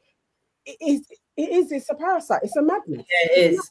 Because when your baby is born, you're so like careful about anything that baby consumes, what you put on them, all of these things. To be put in a chemical, it's a sickness. It's definitely a fucking sickness. Casey, just to say good afternoon, my fellow aunties. Thank you for the shout out. Or thank you for your contribution. I appreciate you. Truly appreciate it. I've been suffering with cancer for 12 years. Why subject children to this melanin magic always? So sending lots of love and blessing and healings to you, Casey. And also, exactly, that's one thing I wish that piece touched on. You're destroying the melanin that protects you in the sun, in the environment that you're in. So your baby is being exposed to those harmful rays that whole melanin, the reason why they're born with that skin color also is to protect them from. You're damaging that layer of skin and exposing them to all the things and skin cancer on all the things that could happen. And I understand if you don't have the full education and it is what you're brainwashed into seeing, but this is where, unfortunately, the leader, the government officials, we're doing all we can to look into it. It didn't sound believable. It's not. I don't know. Maybe I'm just cynical. I mean, we're building a case. Just go and raid the shops. Go and raid the shops. If they do. We saw all of the racks and racks and racks of the different creams. Even that in itself was turning my stomach. I hate it when you're just trying to go through the aisle and buy a moisturizer and you have to look to see actually what is in this shit. Because I bet there's some type of a lightening agent. And most of the time, even here, there is. You go There's someone in the chat. A lightening agent in it. Exactly. There's somebody in the chat who's in China, and she said, I can't remember what her name was, but she said that even in China, a lot of the moisturizers will have brightening on it, and she has to read what the ingredient. There we are. Lucy said it. Yeah. Yeah. I get mad when we go in the hair shop. I know because they will have the stuff on the shelves, and then you've got the stuff behind the guy who's selling it, the person who's selling. Yeah. Behind them, there's the higher shelf stuff that's off the shelf stuff. And you get people, I always remember when there were these two people came in and they had kids with them and they were going, can I get that from behind the guy?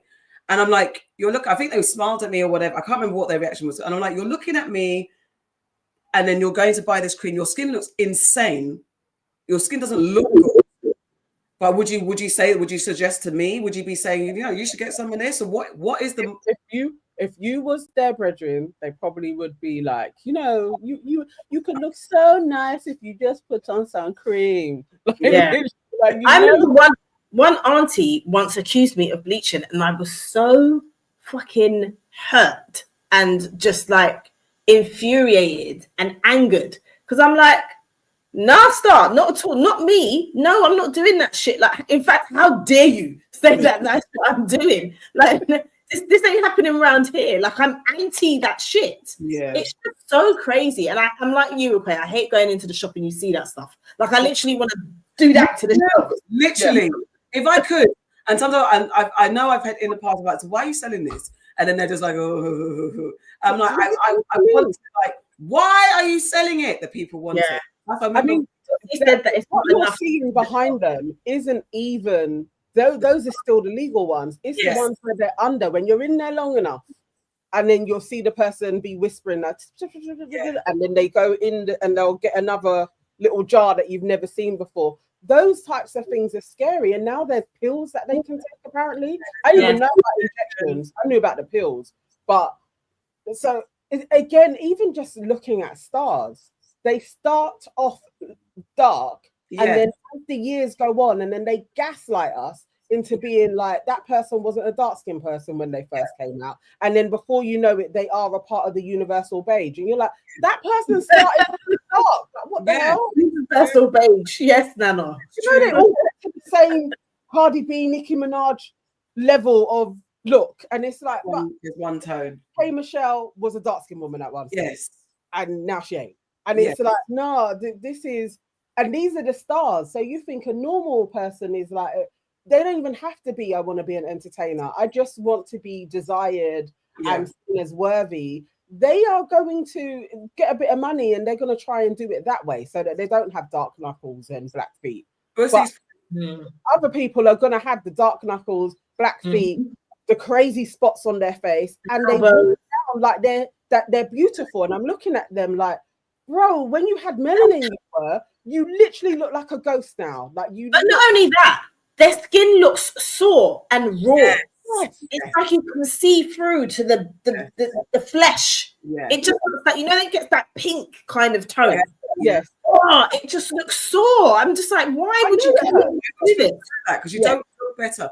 Bussy said my darker skinned Kenyan friend was gifted skin lightening cream from her Chinese friend. Her friend thought she was helping. They didn't even get that white people don't want to look that even white people don't want to look casket ready. And it's that because the fact that someone is saying, here, take this because I know you don't want to be this. That narrative that's out there, and yes, driven by white supremacy and fueled by anti-blackness, and with that we remix within our communities where we're going to bleach babies or to the celebrities, just get a little bit like, because then you're going to get the film role or the job role or this and this, or you're going to be a pop star.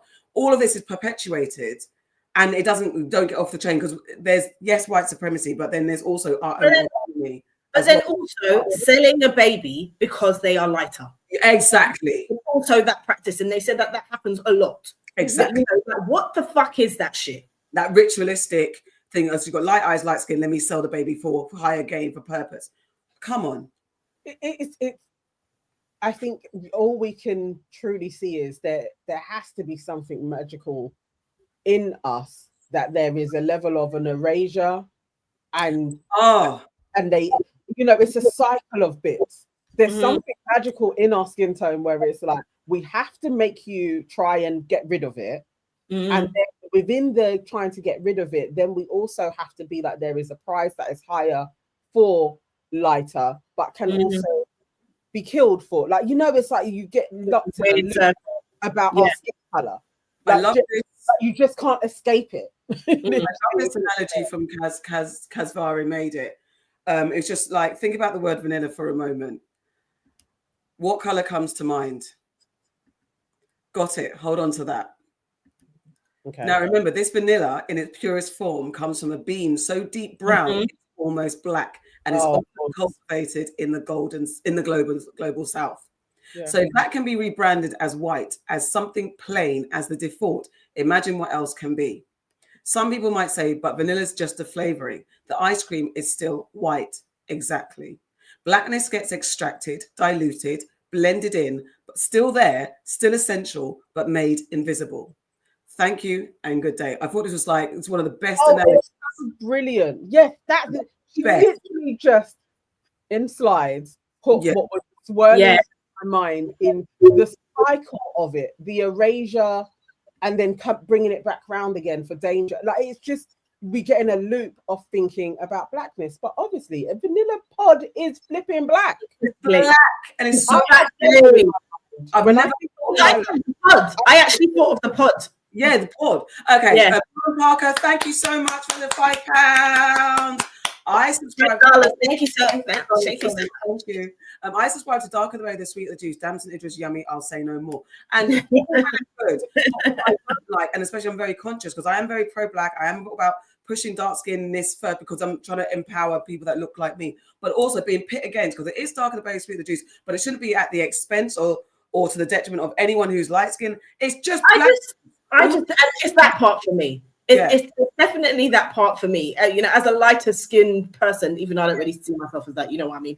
But I just would like to get rid of this rhetoric, especially because it is a form of white supremacy, and it hasn't come from us. And it's one of these things that we are not able to shake off. It's in music, and it's on the television, it's in cinemas. It's just so infuriating that this is being perpetuated still. I can't stand it. I literally cannot stand it. Yeah. You know what? If you look across Africa, right, as a continent, we came in all shapes and sizes and colors and tones and all of these things. And it's been used to pit us against each other, exactly like you said. Yeah. And it doesn't, even within black spaces, and people can go to it's black people that carry it on, especially with colorism and various ignorances and prejudices and bullying of all the other shades. But it's still, there's always a white cosign. Yeah. When you have films, it's still the same thing. It's like, you can have your script. You could have a cast and they're all black and different shades. In the same way that they'll come along and be like, I think you should have a white person in there. They also will be like, you should have a mixed race person in there. Yes. As well. Yes. They keep it going in such a way where in black spaces we then just take it on. They don't have to be doing the casting. They don't even have to do that now. The casting directors will keep it on. A whole industry will carry on with the dark-skinned male with a light-skinned female. Like it carries on, and they know what they're doing. That they will promote that, they will give it more license, they will give it more airplay if it's an artist. It's like so crazy. It's for all of us to take it into our hands. We've got to fix it. It didn't come from us. Joe said, and I say this, we say this all the time. This didn't come from us, but it is up to us to fix it. And the more that these people continue with this fucking rhetoric, it's not going to get fixed or resolved or nothing. Sim says, I've started to develop vitiligo and I'm heartbroken. Oh, sorry to hear that. I didn't know that vitiligo came like that. It does. It could just it's either hereditary, but it can just appear as well. Yeah, like my stepdad's dad, he had it, and he had it quite bad in later life. I'd like to, there's a lot more understanding. I would like to think about vitiligo and how it happens, and hopefully you find some peace and comfort in how your new visual identity will be, similar. But I mean, it's we're all struggling with things, so I heart goes out to you and hope you find a way to. Miss Prestige says, I agree, Farrah. I have so many shades in my family, and it is used as a catalyst for behavior and favoritism sometimes. Listen, my grand, God rest her soul, would be openly nicer to the lighter skinned people and in our family, and I hated it. Like I hated it growing up. In all honesty, I wanted to be darker because most of my family are dark skinned. The majority of them. There's not very many light skinned people in my family. I wanted to be darker because this was the anomaly. But then my grand would treat certain, not necessarily, maybe if I'm honest, maybe me a bit different than my darker skinned cousins, and I just hated it. So then when I had my daughter, who's very light skinned, because her grandparents, like my mum's dad's, it goes back why she's very light skinned. But when I noticed my grand trying to treat her a certain way, I nipped that shit in the bud. I was like, no, we're not doing this, because what I'm not going to do is raise my child to think that she's any better than anybody else. Yeah. We're all black in this shit together. And if you see anybody being treated any type of way, you open your mouth and you hold that person accountable. I think and that's what I know of you for, because your sensitivity to it, I get it. And over the years of knowing and understanding you, and I have been blessed to be surrounded by friends who are lighter skinned than me. I've never felt that, I've never indirectly or directly made me feel like I'm less than or that they're better than me. I've been blessed with all three of my very good friends, including you, who have just been, I say, normal with potential perspectives. But also it's pressure on sometimes, like, because I feel as a brethren to brethren that sometimes then you might hold back on just being your true vibrant self, because just in case I don't want to be seen as any way different, and that's pressure on you yourself. And we don't always explore those side of things. But then also being the dark skinned friend in a friendship group where you have got people that just but my thing wouldn't be my friends, it'd be guys. You see the beeline, you see the attention where that goes. And it's not to say I didn't get attention, it's a different type of attention. It's a different approach. It's a side approach. It's we're brethrens, and then okay, maybe you approach. It's never like the same approach that my lighter skin friends would get. So then that weighs on me, and then you start to internalize and all these fucking things that you just want to get up and grow in life. You shouldn't have to be arming your daughter with tools not to lean too much, because it's hard. How do you even navigate it? Don't think you're too nice, but at the same time, be a beautiful black girl. And be a beautiful black girl, absolutely. But it's just don't fall into this rhetoric or this. Don't fall into this thing where they're going to make you pitch yourself against another black woman. Don't fall into that. Oh, recognize what they're doing, and you hold your sister up. That's what it is for me. Yeah. I think that's important. Similarly, both of my best friends are mixed race, and we had a set where we're all different shades. And so as the darker and definitely my foundation set of friends, the darkest skinned person in there, it's very interesting how men will use that. Yes. Because they know that there would be an internalized kind of your insecurities. Yes. And they can play on that when they see a group. So there is like a heralding of the lighter skinned person is like, by default, you are beautiful by default. And it there is something in that, even with your daughter, just to be like, yeah, I'm beautiful, and so is my friend. Yes. Just the basics of not, you could see those girls that would then run on that. Like, I am the prettiest in here, and that would be their circle, because maybe they're all the same tone, and so there's nobody to balance that out, or there was no foresight to be like, you know what, we don't need to be pitting ourselves against each other. But that's the toxicity that grows. It's like people outside can play on that, and white people can as well. They can play on that and just being like, oh my God, that person's hair is gorgeous. And it's acceptable curl pattern. And sometimes the responsibility is for the privileged person in the space to be like, and so is my brethren's hair beautiful. And so is my brethren, definitely. Just to counterbalance, to not be like, I'm going to, and I don't think any of my friends did diminish who they were, though. There was no like, oh, poor Nana. It was literally just like, no, she's just as beautiful. Have you seen her? Have you seen her skin? Like, it's all of that is that's a sisterhood. Yeah, exactly. That get into the ignorant space of, oh my God, this one gets all of the privilege.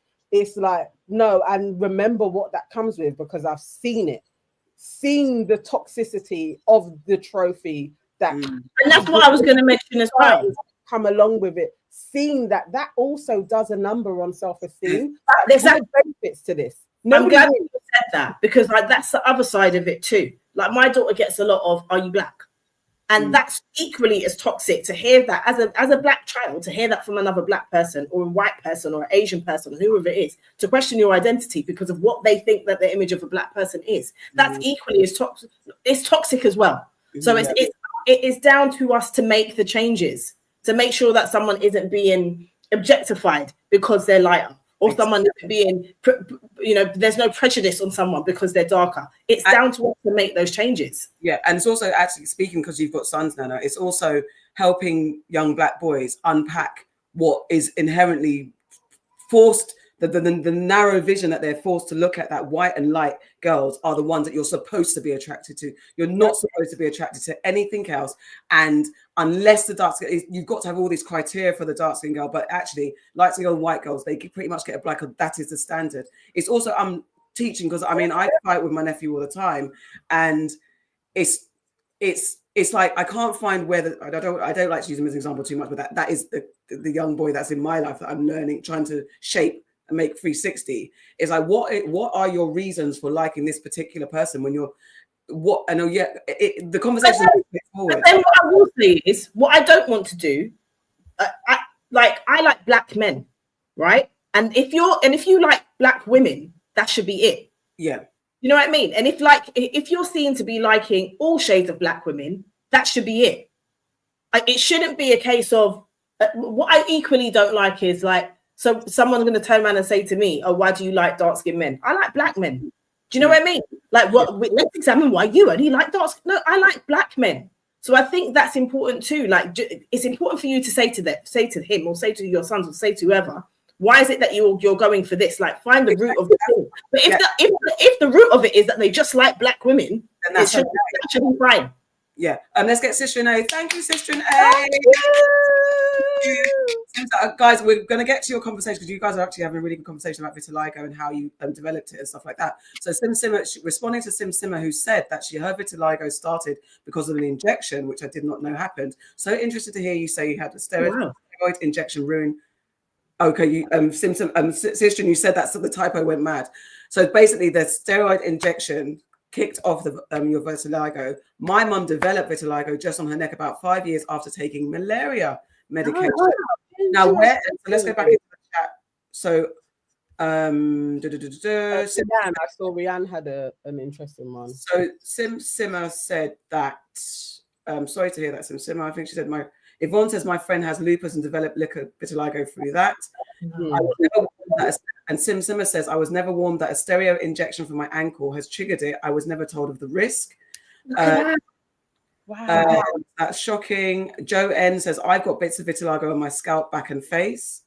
Sim Simmer says, I'm probably being a bit vain as it's isolated to my ankle, but I'm still worried it can spread. That's valid worry. Valid worry. Jordan Parker says, I have it on Sim Simmer, I have it on my arms and legs. I pray you find acceptance with it. You're still beautiful. There's all of that too. And then Joe said it took a long time to embrace my dark berryness. Okay, that's that narrative. Sticking to the vitiligo, and so so there's also interest. It's very interesting that there are these things that can trigger it, and they're not telling people about. That is very, very interesting. Yeah. These are side effects. Like, it doesn't matter. Like, you shouldn't care. Like, these are side effects that we should be told. Yes, but obviously it's a thing that affects people of color. So until it affects white folks, the research is not going to be as deep. It's down to us. It's down to us to do the research into this, like sickle cell, anything that disproportionately affects people of color. There isn't enough levels of research into it. And vitiligo, I could assume, because I just thought it's either some sort of hereditary something, or and I didn't know that medical. I absolutely thought the same. Wild. You know what? I had heard of a couple of people, just maybe in the last few years, who seem to have developed it later in life. And that's why I was like, no, this is interesting. Like, you don't hear what's the causes of it. It's like, and for people that I've grown up with, they've always had it. As soon as I've known them, it may have started off small, but they were children. So hearing of adults being like, I've developed vitiligo, as I know it to be connected with your autoimmune, it's like, well, what's kicking in that you are developing an autoimmune condition later on in life? Like, that's always, whenever it's like adults are being like, I'm getting this, and it's like, hang on, there's a few people getting this later. What's going on? And also, like, where's the research into this? Like, why? But to be like an injection or malaria, I mean, I don't say malaria, but that's great. And malaria specifically. Exactly. Like, sorry, my tin hat's going on there. 100%. Malaria tablets specifically, and I've just kind of stopped taking them per se, because it's like, we just don't even know, because you take them by default and they're so powerful. They always make me really sick. But just to come back on for my sons and for my nephew as well, I think there's always a distinct difference I found with the lighter skinned people that I know, and them liking dark skinned people as well. Like, there's something in that. So for my nephew, we haven't had that story with him. Generally, the women that he likes, they're literally all shades. And he definitely has a proclivity from when he was a kid to dark-skinned women. Kind of makes sense, surrounded by aunts and his mum and grandma. So cool. Now, with my sons being dark-skinned and having lighter, mixed-race people around them, I do keep an eye on who I'm seeing them kind of just being like, oh, that person's pretty.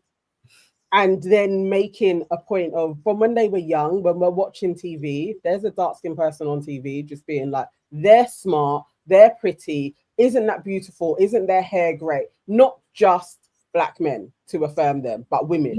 And being really cognizant of, I want them to hear, not just to think, you're going to think your mum's great. And so I'm not, obviously, like, separate things. But I want them to be attracted to black women that look like them. So then I think there has to be an extra affirming of that person is beautiful. That is a hero. They are smart, like they are worthy, like all of those things, because the images that they see in those spots as a romantic person is usually a light-skinned person. Absolutely. Casey, take it on. Casey said, I have 4 children. My sons are dark and my girls are lighter hue. No difference, but I noticed it when going to parents' evening, for example. If you went to school, melanin. Schools and it's institutions that will start to pull it apart, because you're in your safe bubble at home. You're among, you don't know the difference, and you go into schools and it's like, bang, you're this, you're that, you're this, you're that. Listen, it's that school that my daughter has faced the most bullshit. Trust me. I've had to go to the school to ask them what's happening. Why are these questions being raised? Dammy J says, honestly, I had a similar discussion with my friend who is a black woman, but she would question why a black man is dating her. Personally, I don't question why black men would date me, because I like black men. But it is that sometimes you think it's like it shouldn't be a celebration if a black man loves a dark-skinned woman. But did you see there was that the rugby star that married a dark-skinned woman, and everyone's just up in arms, and it's like, yeah, because it's so rare to see someone in the public eye with a dark skin of a darker skin. There might be there's obviously a higher number that date black women, but then I always have that little bit of, but how many are actually with a woman that's as dark as me? And that's the problem for me. And my daughter looking at that space is like, okay, who looks like her, who is on the arm of the people that are in our public eye. Obviously, in the day-to-day, we have different kind of variations and more realistic variations. It's a weird space, though. It is a weird space because I think it is a weird space because I don't want someone to look at me and be like, well, why are you with a darker skinned man? Oh, yeah. No, but that's why I'm saying it's strange. Like, I understand from your perspective and from what Nana said, it's important about representation and to find someone that looks like you and to understand the beauty in that. But I'm saying for me, it's a weird space because I don't necessarily want to go be restricted, should I say, to a guy who's my tone. Do you know what I mean? It's a weird space. One second. Rianne, thank you for a super sticker. Thank you very much. So on the back of that, and I think it's very important that it doesn't have to be. It shouldn't be shade on shade. It shouldn't be that. It shouldn't even be anything. For me personally, just wish there was more. There were more people. Let me say it like this: there were more black men in the public eye that had a bit more marriages and public relationships as a source of it not being a narrow-minded view set of what type of woman is beautiful. That had women that looked like me. I just wish there was a little bit more representation. Other than that, it doesn't have to be shade on shade. You don't have to do matchy. It's not that. But it's just whether you're light skin or dark skin and you're in the public eye, there seems to be across the board a bunch of black men. Even if they marry black women, the women are never as dark as me. And that has been a thing growing up. That's been a sadness, I would say. Mm-hmm. Yeah, I think it's very real. I think that there is something to that on both sides. Like just objectively kind of watching what other people are doing. It's like there is definitely a set of men who they do have their own brown paper tests. Yes. Yeah. There is a limit on the dark black that they're going to go to. There is definitely a limit. And I would think that also has to do with opportunities that come along to them as well. If they are being honest, I don't think it's all about preference. I think it is about peer pressure and peer acceptance and peer admiration. Now, if you are going to go dark, it's usually like a model tone, and there also is still a look. There is an aesthetic, there is a Lupita vibe it's like that's an acceptable dark skin, very dark that I'm going to go for. I think that there is that, and that does filter through in real life as well, because you do have your peers around you that co-sign what is pretty and what is an acceptable mate. And I think if all of us were being really honest, it's like, yeah, you have your taste, but there's a taste litmus test in your surroundings where it's like, okay, that person may have a quirky look and I could kind of like them, but people are going to think they're butters, so I'm not going to. Like, I think we all do that. Now, the stakes are higher if you have more money, because that your partnership can also give you money. The fact that you married a dark-skinned model, thank you for doing that, like the representation for the little kids. But as a little dark-skinned kid, like, I wasn't thinking model-less status was even within my reach. So there is something in that, but maybe it's the affirming your children to not even be looking at these celebs in any way. Like, that's a there's also that it's also because we're old enough now to not be enamored by those things, but we're human beings that it's like seeing a billboard in Africa, in the Caribbean, of someone being lighter. It's just all of those things that it's unavoidable. Maggie says, I do think lighter skinned women can fetishize darker skinned black men. There's definitely something to unpack there in the vice versa. I think black men, and this is for the men in the chat to kind of talk about their colorism, because black men don't necessarily talk about their colorism in the same way that black women do. They don't want, it's more an emotional thing to unpack, where light-skinned men are sometimes seen as more effeminate, depending, or they can be a lot more alpha and overdo the alpha in order to then not be taken the piss out of. Whereas, and then dark-skinned men are seen as the violent or the epitome of blackness. The black man is the top of everything black, like that dark-skinned man. And I have heard women say, I only will date dark-skinned men. I love dark-skinned men. And it sounds like a fetishization. From some women, I've heard it. Yeah, I don't know. Again, it's difficult because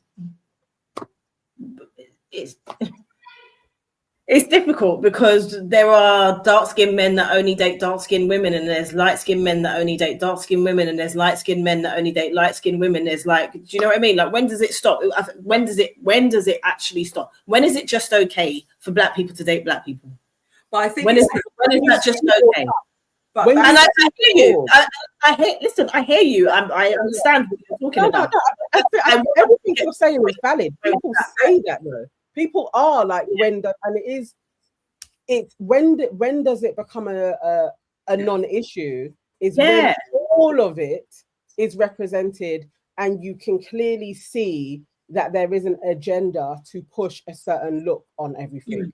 At this moment in time, it's very clear. Like, just even if you just think of all of the women in America in the rap space at this moment in time and who their partners are, is usually a dark-skinned man and they are lighter. And that like goes across the board. Now, if you even just think of Spice, dark-skinned woman, do we even see who her man is? She has a man, but you don't see them as a couple that is pushed as this is black goals. And that's why Remy and Papoose was different, because it's like, these are two seemingly dark-skinned people out there and they are goals, but we had one. It's when the numbers are equal in all of the different shades, that's when we know, okay, we've conquered something.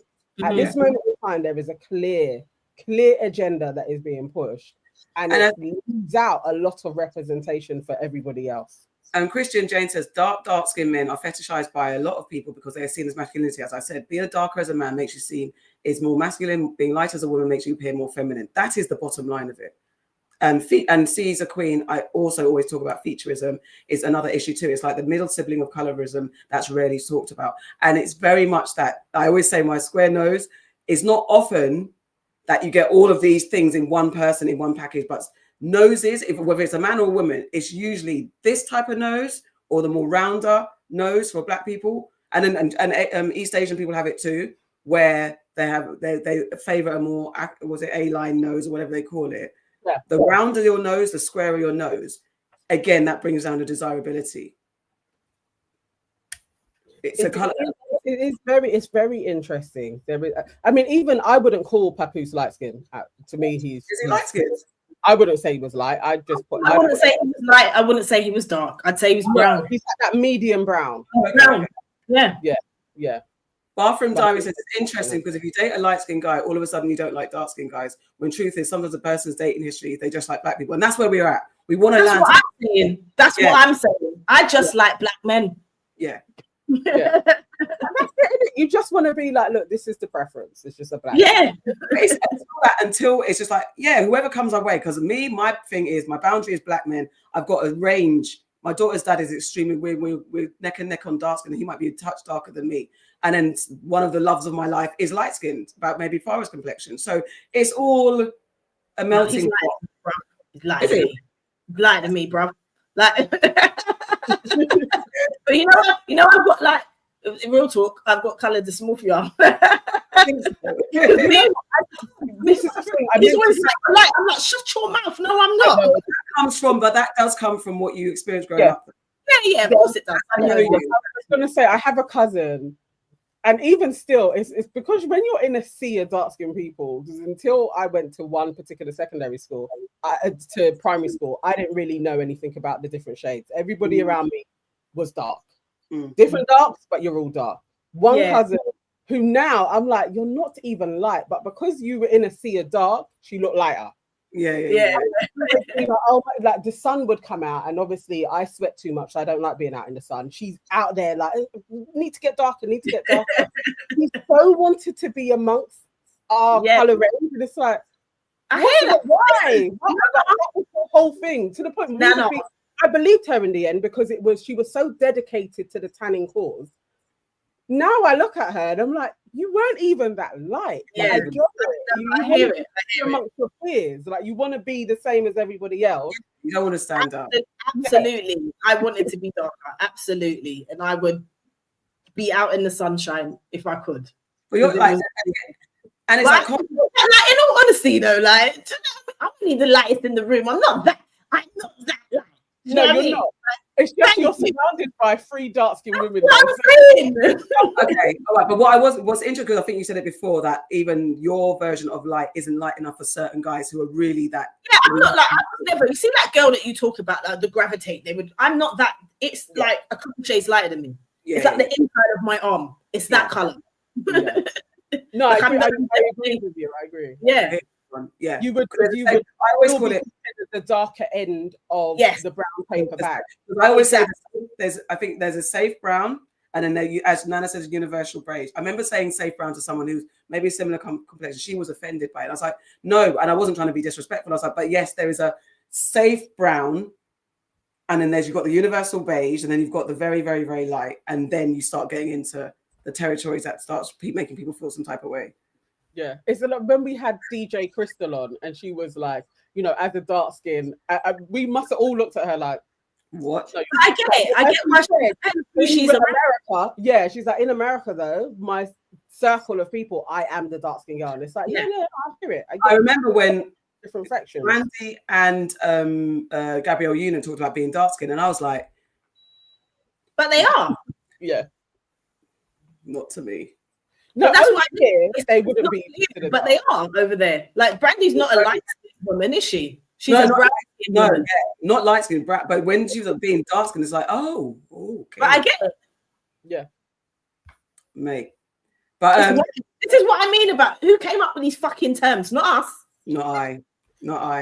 We don't even know, honestly. It's very interesting being in a bubble. We know it. Being in a bubble in London, I don't know why I was like 8 or 9 before I realized I was dark, but I didn't know. And it was his peers, it was other kids being like, oh, you're a black banana. Not even because of my name. It was just all of the dark-skinned people got called black bananas, and being like, oh, there's different ways that you see black. I didn't have a clue. Just wasn't a thing within my household, cousins, family. We were all just the same color, so it wasn't introduced until I was around other people, and it's like, oh, I'm a lesser here. Mm-hmm. Interesting. But when you got big head, because it's been bigged up by your peers, it kind of takes a little bit of a time to wear that down when it's not how you've been brought up.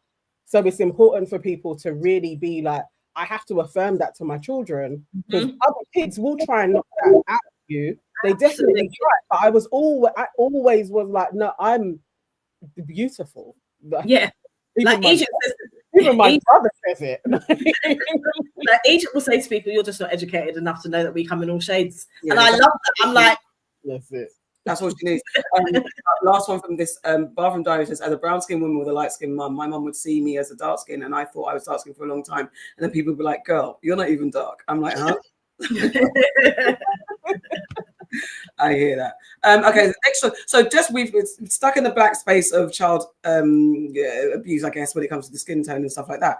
But the former NFL player and Christian advocate Tim Tebow a clip has gone viral, and he's warned that most child sexual abuse cases in the US involve trusted individuals, often within the victim's family. In a podcast appearance, he highlighted the growing crisis of domestic child exploitation and urged urgent action from both lawmakers and communities. So it takes a little minute to set up. I'll let him just talk, because he's talking about the statistics of what's going on. And then he makes it kind of like he drops a dime on like, yeah, this is what it is. And these are the actual perpetrators. Here we go. Again, that's the last 30 days. And that's not getting into live streaming or sextortion or grooming or so many of the other issues we're fighting. That is just in peer-to-peer networks of them sharing and distributing child rape images under the age of 12. This is 12 and under. 12 and under. What? 111,423 unique IP addresses. And some people will say, well, that's just, they're just downloading it and they're just sharing it. And no, it's not just that easy. You have to go in, you have to download it, just, a peer-to-peer, and then you have to be able to download all of these images, and then you're sharing them. It's not like this just happens by accident. It's not like, oh, I just looked at a bad picture, and it's not like this is a photo of a baby in a bathtub. No. So many of these are brutal brutal abuse of children. And when we go back to those 50,000 boys and girls that are unknown in the ICSA database that we were talking about before, out of those 57,000, over 3,000 of them were infants or toddlers. Oh, man. And so if you say what's on our heart, and these are boys and girls that can't fight for themselves. They can't defend themselves. And yet so many of us, myself for so long, did nothing to defend or stand up for them. And it is our heart that we would rally an army, and maybe we would even declare a national emergency to fight this evil. If this is happening in our backyard, and out of all those that have been rescued from, or out of all those that have been, safeguarded and rescued from Renewed Hope 1, 2, and 3, more than half of those boys and girls have been right here in the U.S. So we think it's over there, it's over there, it's over there. No, yes, it is happening in other places, but it is happening in our country, right here, in our neighborhoods, in our backyards, in our families.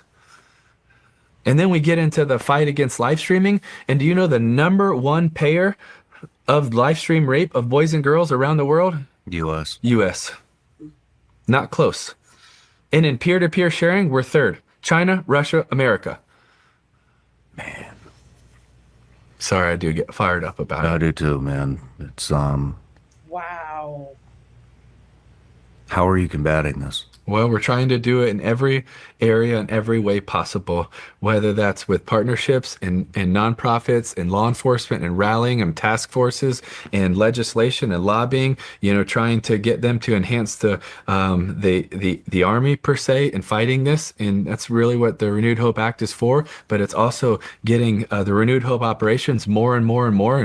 And we're having more and more every day. But it's also, creating awareness. And I hate to use awareness because people say it all the time, and I don't want awareness for awareness sake. I want people to be aware so we act to do something. I think we really have to change laws and legislation, and I believe there's a lot of people in Congress and in DC that want to change it, but we have to get it done. We have to protect these boys and girls. And I know we have to figure out budgets and balances and all these important things, but what does it matter if we figure out a budget but our boys and girls in our backyard are being raped and abused? Like, let's make the main thing the main thing.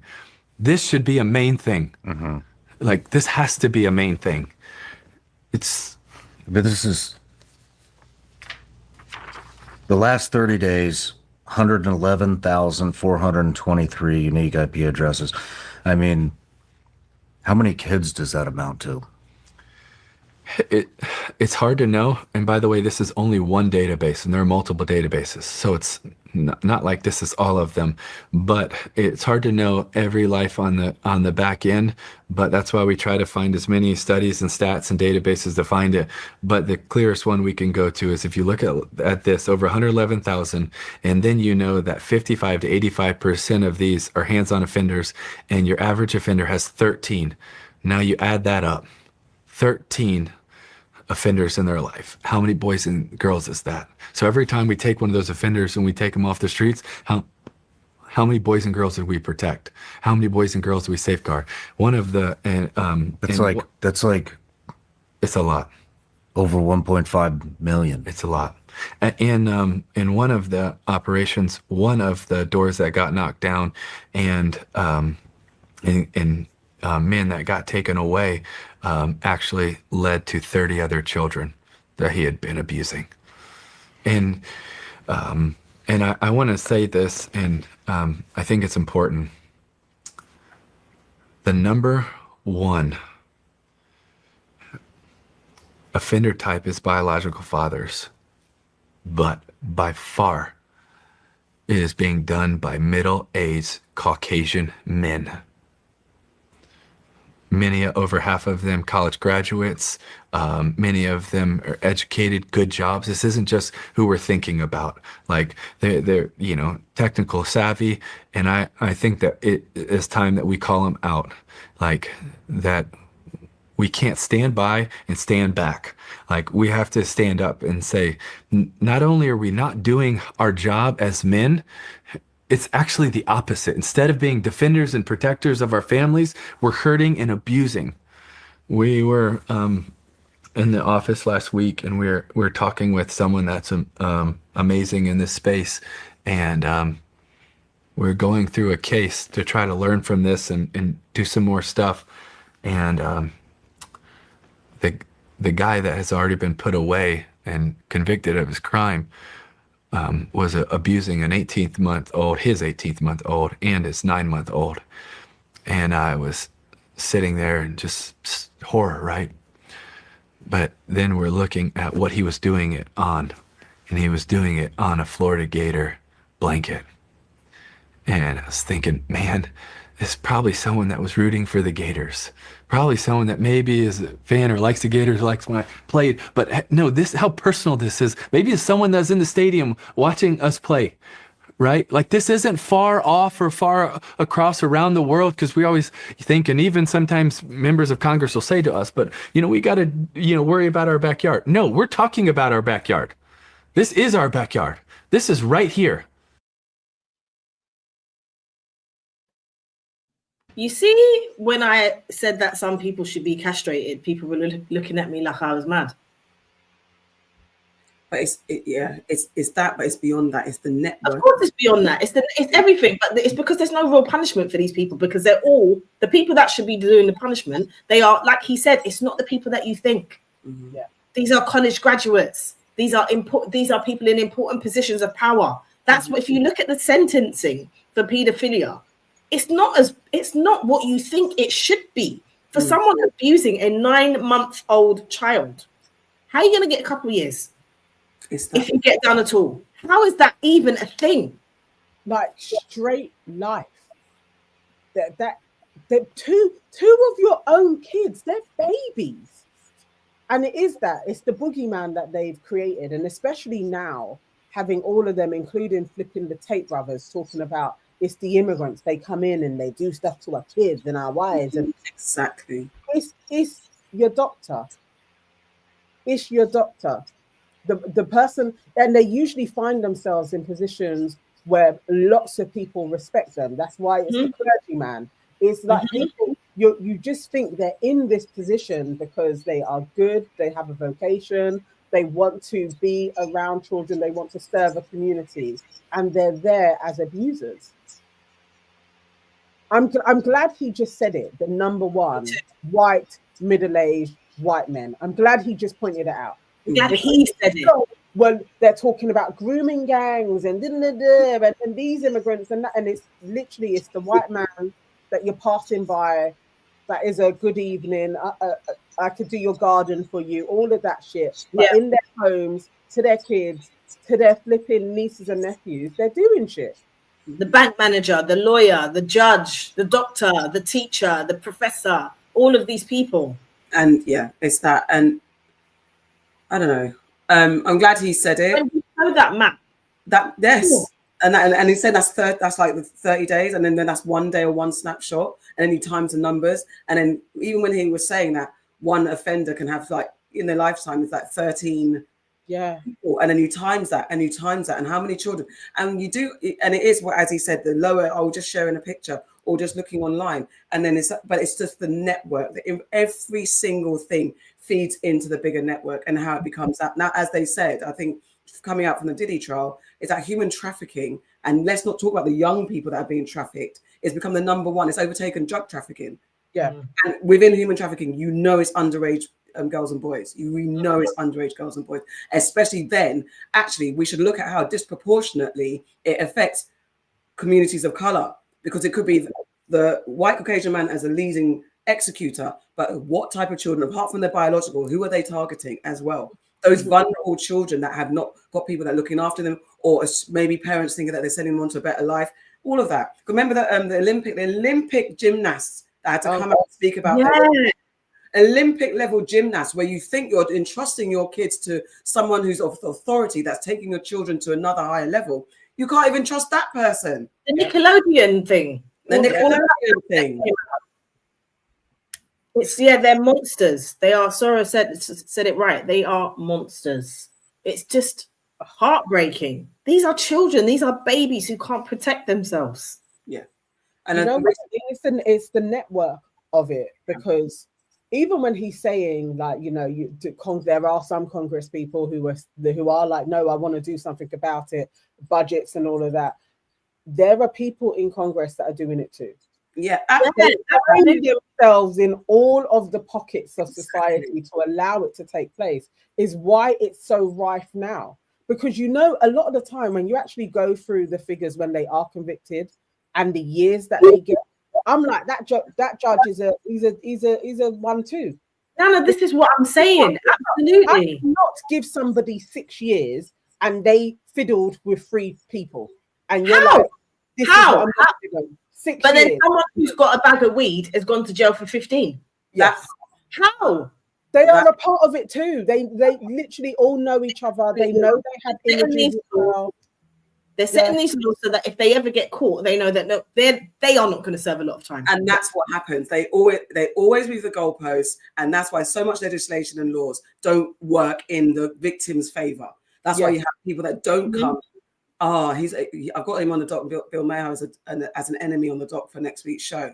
But I think I'm just going to lightly say he came out and said there should be a Me Too statute of limitations where people have to come forward and talk about, he's a dickhead, talk about being a dickhead sooner than the 10 years, and after 10 years they can't. No matter what, the reason why people don't talk is because the laws are not in their favor. The fact that we were discussing that the woman on her account of what happened to her, we have to do due diligence. We have to allow for the defense's defense, but there has to be also some sort of extra layer of how you navigate people who have been abused, where it's not prosecution and defense being able to tear each other down. There has to be some middle ground, and different cases have different attention and laws and perspectives apply, because this is a different thing. We've time and time again, it's been shown that victims don't speak up. They just brush it under the carpet. They internalize, they blame themselves. And sometimes they don't even acknowledge that it's happened. Yes, they block it out.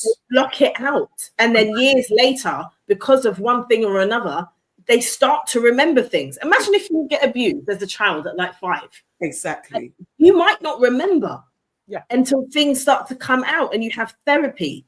This whole idea that if you don't say it in 10 years' time, he sounds like he's a fiddler to me. Because I think all of those people, like, he's probably like, I have somebody 10. We can't have you can bring it up at any stage because then life is gonna come out. They all look out for each other. Definitely. And that is the truth. You would bury it.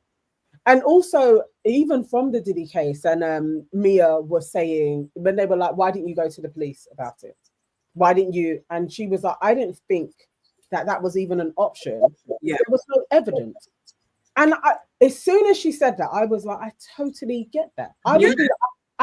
It's so random. I haven't set anything up. I'm not recording him. It's not like I could preempt, he's going to come into my room today, so I could have my phone on. Or it's random. I wouldn't think if somebody had done something to me in my 20s working somewhere that I can then be like, I'm going to go to the police, and the police are even going to listen to me. Exactly.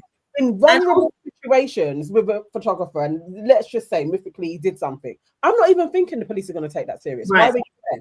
I'm there as a stylist. I'm in my 20s. Like, why are you going to listen to me? Exactly. With her, he's in this space. He's coming into her room. She did, like you said, she hasn't got anything set up. It's not like she can then leave after he's molested her and then go and say, can you do a rape kit on me? She can't actually say that. She can't go anywhere.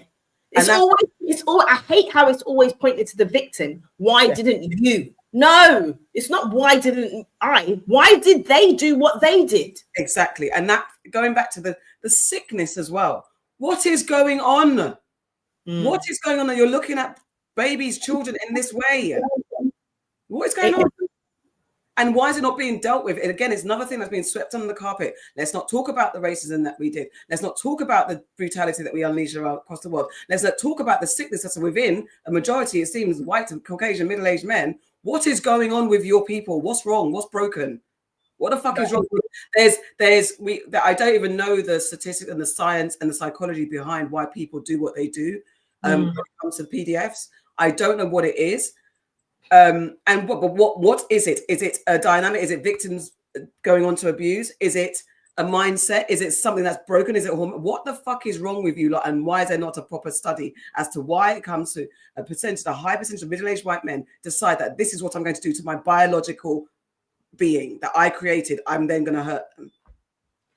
Do you see how they used to do all of their eugenic stuff and their studies on proving the black brain was smaller and I need folks to get together and scientists. We need to do a study on this. What's going on with white pathology? What is it? Because also we need studies on this. We need studies on the proclivity to colonize. We need studies on these perversions. Like, we need studies on this. This is dangerous. So then you can't even be safe with your own children. Like, come on now, this needs to be studied. So this former French surgeon, Joël Scorenemek, I don't even have to say his name, who cares about his name, has been sentenced to 20 years in prison for the rape and essay of hundreds of victims, most of them underage patients. Again, we're talking about someone in a senior position. Despite the scale of his crimes, the court declined to impose preventative detention, sparking outrage from victims and campaigners who fear he could be eligible for parole within a few years. Look at this. Hold on, let me get to press play. You're watching BBC News live from London. In the past half hour, France's most prolific paedophile has been sentenced to 20 years in prison. Joël Scorenemek admitted to raping and sexually assaulting hundreds of children under his care. He admitted to all the charges, which took place between 1989 and 2014. Many of his victims were sedated when he attacked them and had no idea what had happened. He's already in prison after being sentenced for raping and sexually assaulting 4 children, including 2 of his nieces. Let's take a look back at the case with our correspondent, Andrew Harding. In the police car, France's most prolific paedophile, heading back to court here in the town of Vannes. The verdict at Joël Scorenek's trial has never been in doubt. The 74-year-old admitting repeatedly to decades spent abusing hundreds of children. I am a paedophile and a child rapist, he told the court. I was finally able to accept that. It was a relief. I've come to understand the suffering of my victims. I devastated their lives. During the trial, the prosecution called the retired surgeon a devil in a white coat.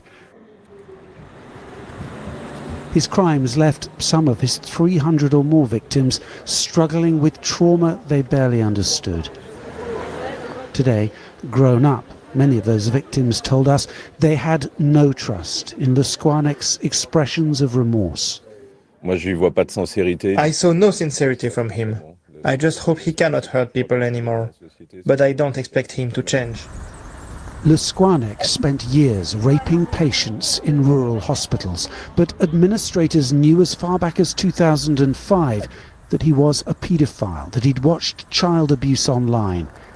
He still kept his job. This case has exposed serious failings by the French police and medical establishment, who could have intervened and stopped Scorenek's crimes many years earlier. There's also real concern today that the issue of child abuse is still not being taken seriously enough by the French establishment. Last year, Gisèle Pellicot drew global attention to the trial of her 50 rapists and to the issue of drug-facilitated rape. By contrast, many of Scorenek's victims feel forgotten. Some have now begun to protest, accusing the French authorities and local medical bosses of failing to accept their share of the blame. They're in denial. It's both individual and collective. It's quite astonishing, really.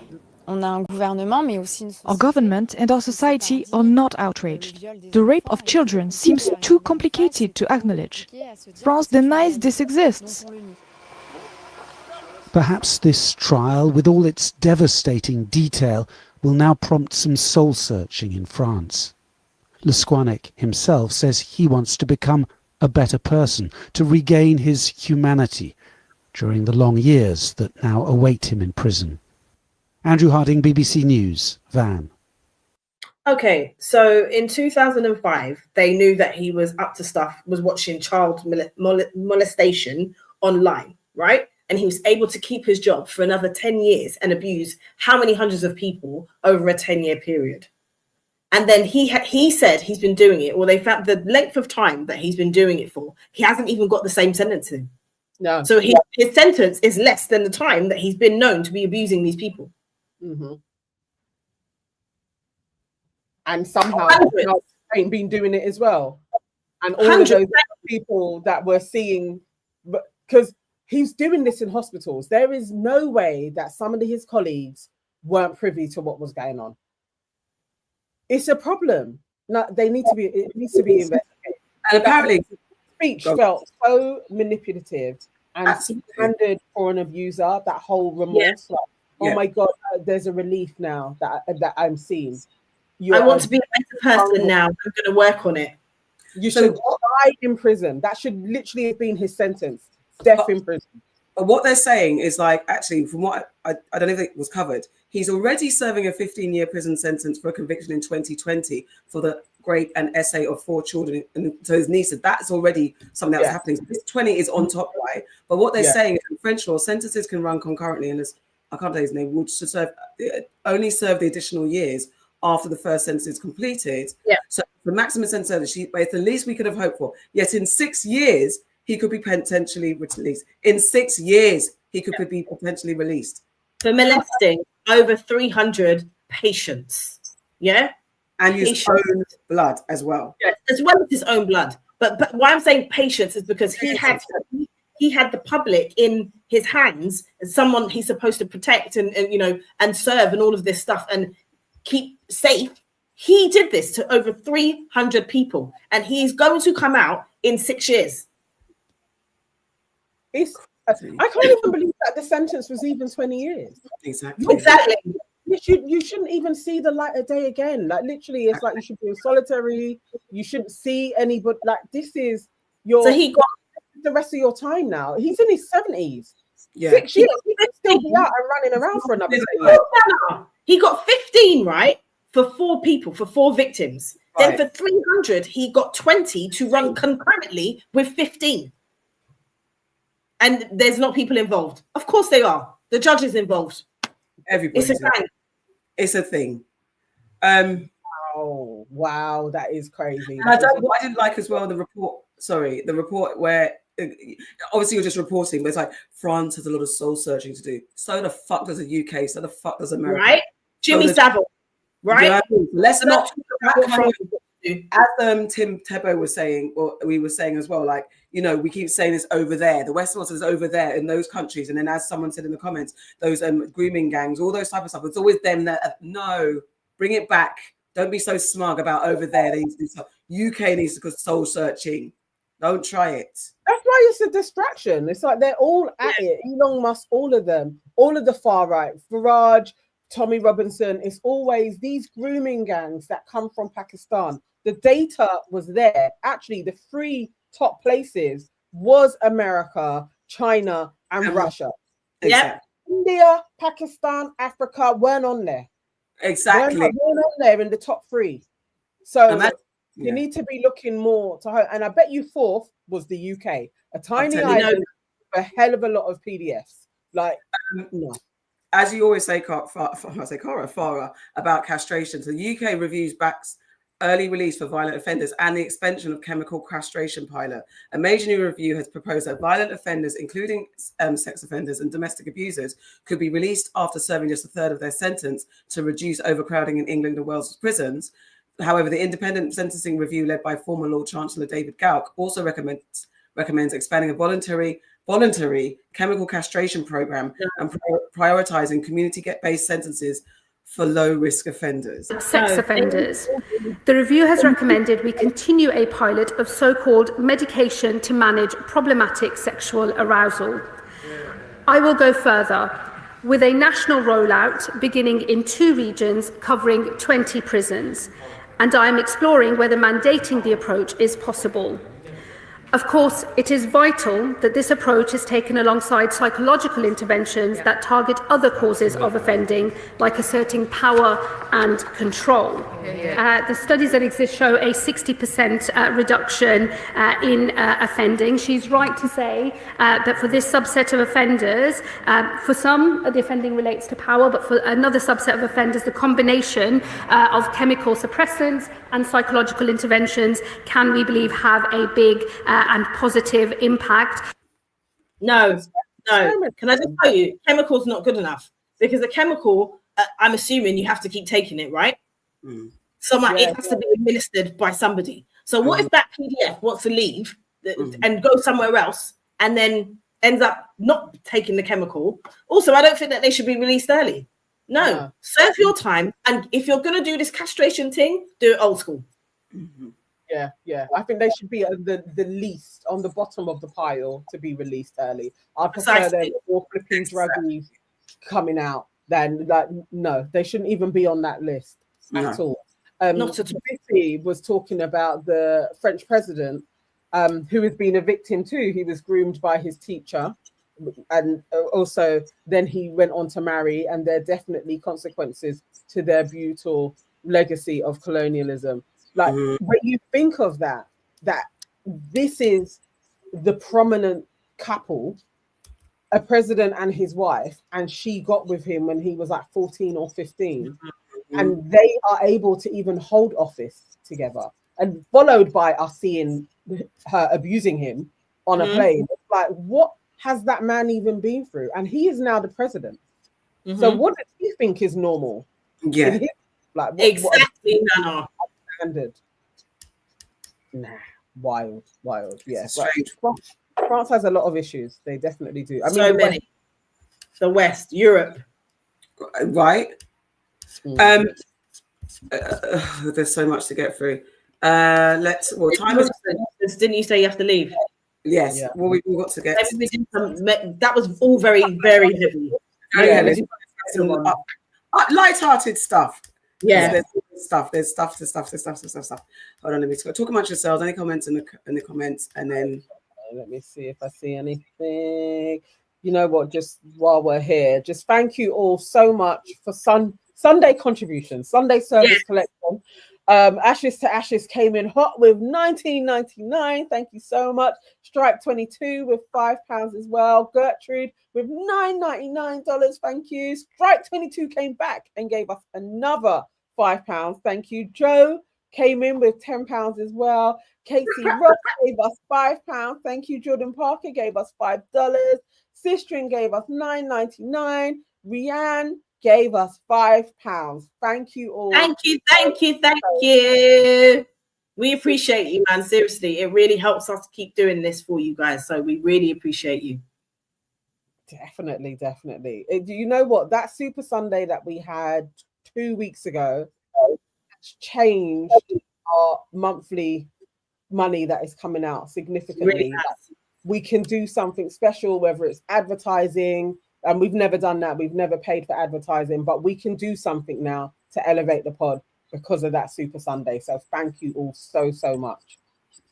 It means a lot. Okay, so there's just a bunch of silly stories out here. I have a personal vendetta against these shops.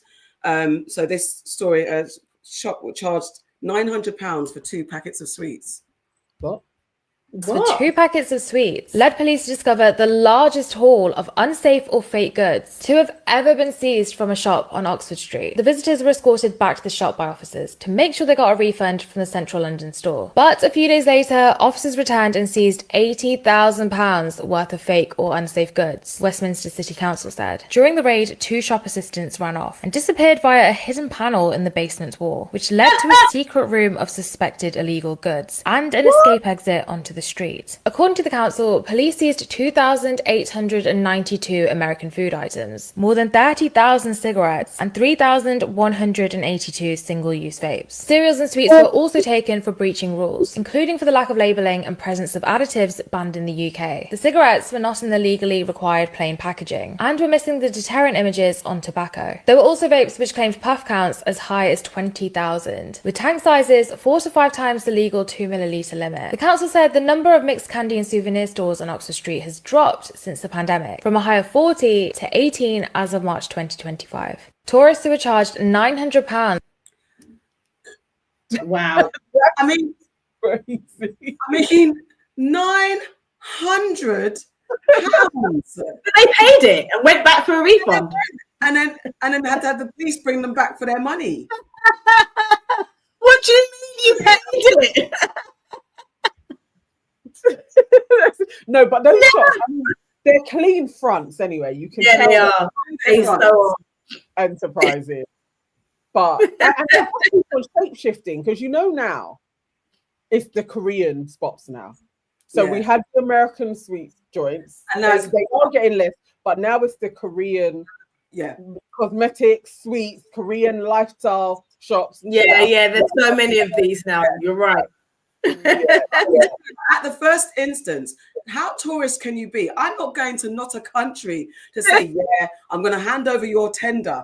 £900 for two. 900. I went to one of those stores like Nick. There's those that are outwardly American candy. The ones that you can see are like that. So I remember going into one looking for. I just wanted something quick, and it was like a pack of crisps was like £10 or something was £10. So then I went. There was a shop. I think I said it the other day. There's a shop in Embankment, and there was one of it was a nice store, but it had some of the American sweets in it. And I was buying a little like a gift bag for my friend's kids. And again, simple. I think not Jolly Ranchers, but along that £10. I was like, "Are you okay?" And he started laughing. I was like, "I'm not buying it. I'm putting it." And you're getting me with these kind of fancy flavors that you don't get over here. These times now, I've got all the ease and additives that are going to make me start tweaking down the street. All of £100. How? All I can think is they got a lot of money. Like, so when you're in a foreign country and they're telling you this is how much it is, but because you've just got so much money relative to that place, you don't know what it really is. That's my only reasoning why somebody in a sweet shop could tell you over £10 for something, and it's just you got so much money. You heard you heard 400. You must say it wasn't even £90. It was £900. 900. How? Your card and was like, okay. Like, here we go. Like, because they got so much money. It was, and then maybe afterwards when they went to their calculator, then they were like, "What the heck?" Because they got so much money, they were prepared to do that. And how big were the sweets? What were the sweets that was so amazing that you're like? They'd have to be like the most Harry Potter turn me into a butterfly and back type of sweet. They'd have to be Charlie in the Chocolate Factory. Yes, sweet. Like it's always got flavor. It has to be that lap. Never ending. Yes. £900. When the police come, you got some little runner man running in the back, and then he's got his secret exit. What kind of place is this? They had secret walls, illegal bits and pieces. It's wild. It's wild. And it's true. After the pandemic, loads. The fact that it's gone down to 18, but isn't 18 too much? But they're taking the piss. Even when you're down there, I still feel like there's too much. Me too. But the Korean spots, I have noticed, and obviously all of the vaping places, we all know they got vaping places on now. Is what that. Well, there's less of them because how are you surviving and paying rent? But there's always something. They always come with a new thing. So, okay, you mentioned air flight. Someone was a crew member found dancing naked mid-flight. I don't know what happened here. They were high. Less than speed data end equals 358 data start equals 92 greater than. Let me tell you about an absolutely surreal and shocking incident that unfolded aboard a British Airways A380 flying from San Francisco to London. It sounds like something out of a bizarre comedy, but this was a real event that's now under full police investigation. Less than PEP data end equals 728 data start equals 360 greater. The AI of it all. Oh my God. It's when we started it. I was like, what's that? No. Basically, that's what let me move on because I don't even know, whatever. This is a crew member. Apparently a crew member. They said they were on drugs and this is what they did. That's what I had. Let me find the one that you put in for because I was like, what the hell? That was X-A-E or A-Z, why? AI has got a lot better than this. I don't know what type of shit they're using, but they're a lot better. This was a bad AI video. Honestly, right? Everything. Hold on. Oh, I know I've lost it. Okay. Yeah, that's another one. There was I mean, another- what would they have been high on? Why are you at work? What could they have been on? Well, could have been like MDMA, no? Not really. No, that's not enough to make you do that. No? No, not really. It's probably a new type of a chemical, but to be naked while you're on your job, very high. Like that's some different high. Yeah, that's not a buzz.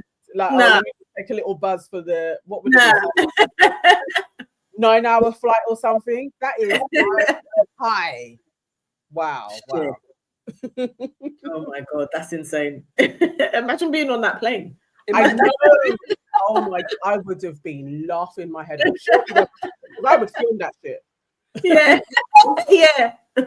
This guy is telling us how to eat rice. Right. Yes. Now, in British dining etiquette, as you know by now, we never turn the fork upside down when using a knife.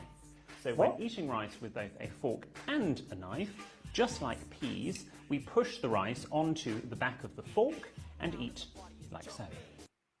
Fuck off. Like, where's the one with the Asian guy? And he when said, eating grapes, oh, sorry. There's an Asian guy, and he's talking about like he's got a comeback to this guy, and he's like, no, I need you to see it. It's so funny. He does a parody of him. Here we go. Rice onto the back of the fork and eat like so.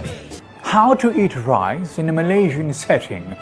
This is called a spoon, and it is vastly superior than a fork when it comes to eating rice. Simply scoop the rice as such and gracefully shove it in your mouth. Don't be shy. Colonize the rice, if you will. Scoop every last grain and in it goes. Now, if you're ready to level up, you may progress to using your hands. Of course, to a certain British types, eating with one's hands is considered unhygienic. Some might even say beastly. And to that I say, mak goi jau. Simply gather the rice with all 5 fingers, using 4 fingers as a base, and with your thumb, gently guide the rice into your mouth. And remember, never ever use a fork when eating rice. It is positively befuddling. Even the rice is confused. Wonderful. The thing is, I was going to say that. First of all, no one's taken how to eat fucking rice from this guy. Do you know what I mean? But I was gonna hold on. But what? Oh, actually, let's get into that. But I do eat my rice with a fork now. I do both. A fork or a spoon. I'm not doing it with a knife and all of that. Like, you guys don't even have rice here. Like, you don't even. It wasn't that long ago. You probably didn't even know what rice was. That's what I'm saying. Johnny even about rice yesterday. Exactly. Yeah. Johnny come lately is talking about this is how you eat Telling rice. us how to eat rice. And the reason why they don't eat with their hand is because their hands are dirty. Precisely. I'm not even going to go into how often they have baths, allegedly. But Precisely. That's why it's uncouth. Because you're not washing your hands. You have to be taught how to wash your hands in 2020. Yeah, there we go. Right, oh my God! Thank you. I just want to see I haven't watched all his videos. I just want to see what else he says. Why don't you pop it in your mouth? It's on mute. Is it? Yeah. I can't hear it. We can't hear that. Oh, I can hear it, so it's playing for me. Oh, it's doing that thing. Yeah. Can you hear it? Nah, it happens sometimes. I don't know. It seems to do that shit. It cuts off the sound. Why? Don't know. It's an internet thingy. Okay, anyway, whatever. Yeah. I mean, how dare he be telling us how to eat rice? Like, no. I was like, piss off. The Asian guy's right. Yes, get your hand and scoop it. Yes, colonize it if it were. Yes, colonize the rice. You're damn right. You're damn. So did you not see? I just wanted to show this last thing. Would you do this? Hold on, let me get the screen. Oh no, let me do this. would you do this? Oh God, I had something else as well. What other piece of nonsense have we had? We had a couple in our group. Yeah, there's the one about the hair as well. One sec. The judge.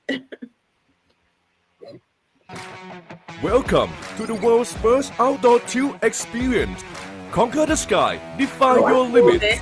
Mahanakon Bangkok iTilt. Thrill meets the cityscape seamlessly, engineered to integrate flawlessly with towering skyscrapers.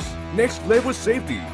With a double-layer safety net crafted in Germany, can withstand up to 600 kilograms. Designed by world-leading innovators in extreme sports and adventure engineering, with internationally recognized safety certifications from Tube Nord, Germany.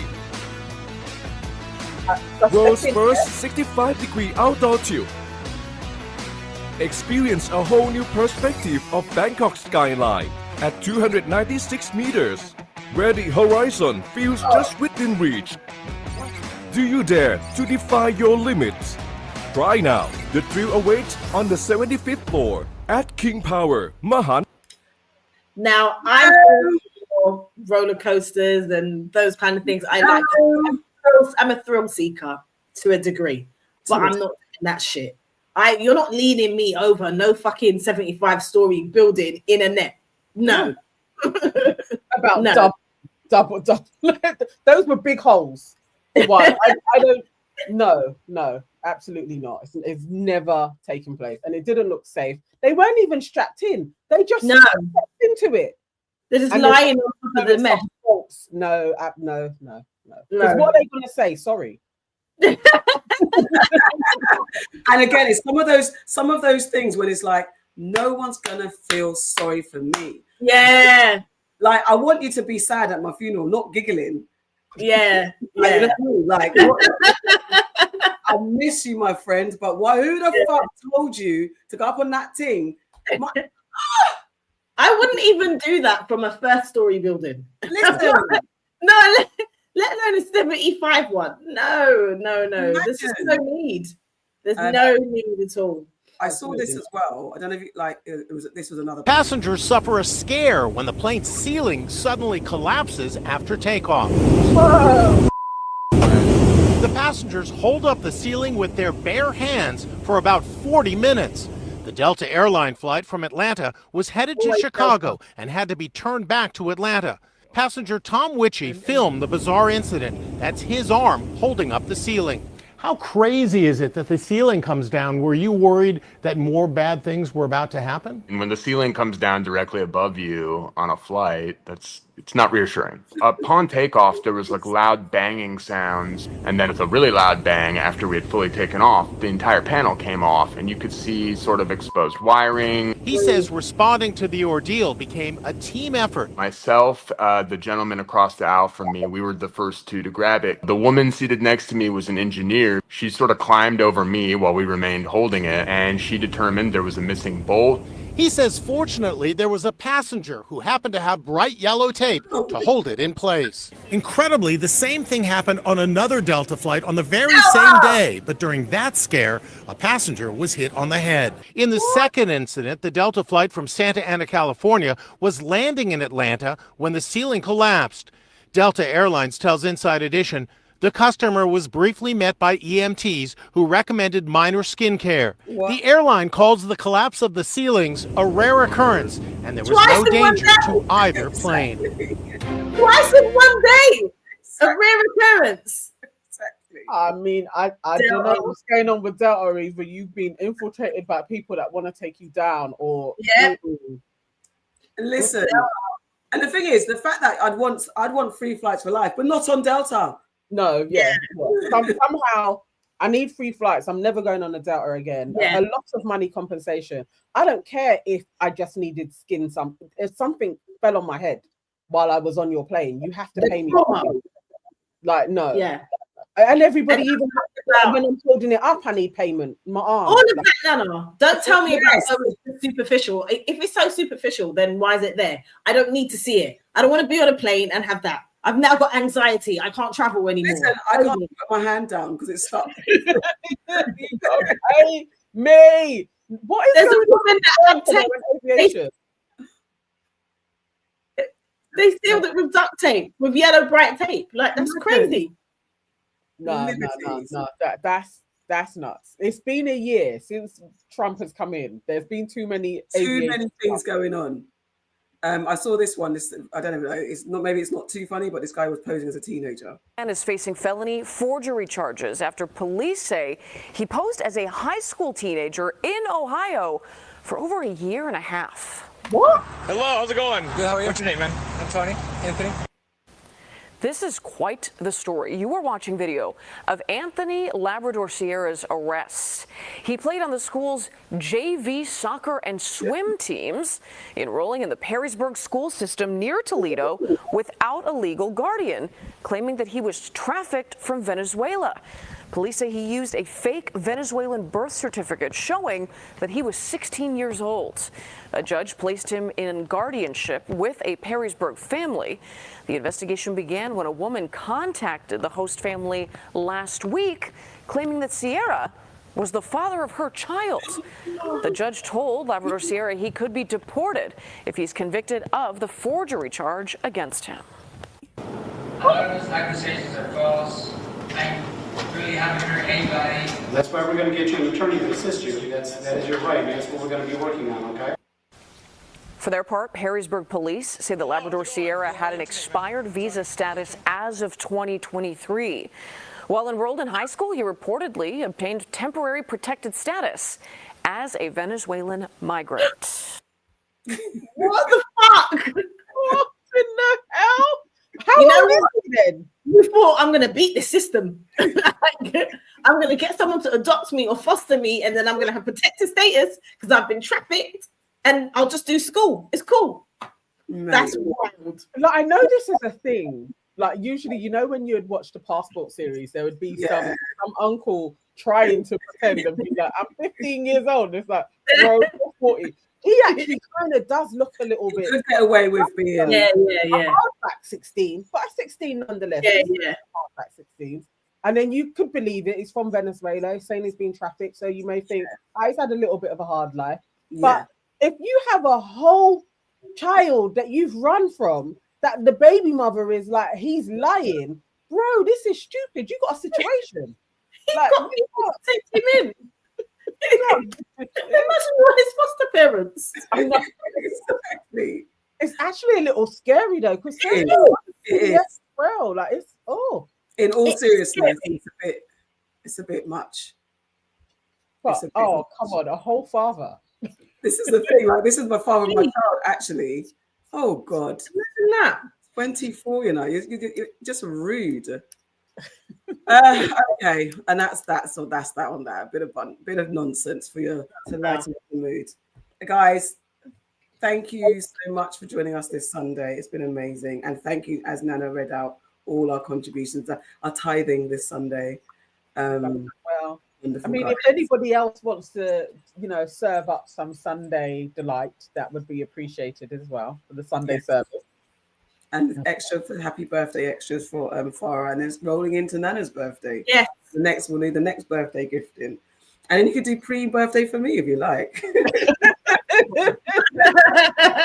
You're doing too much. But thank you. Oh, someone said, I think someone said they've got a sorority. Their sorority is opening a chapter in London. So, and they did the skewy something.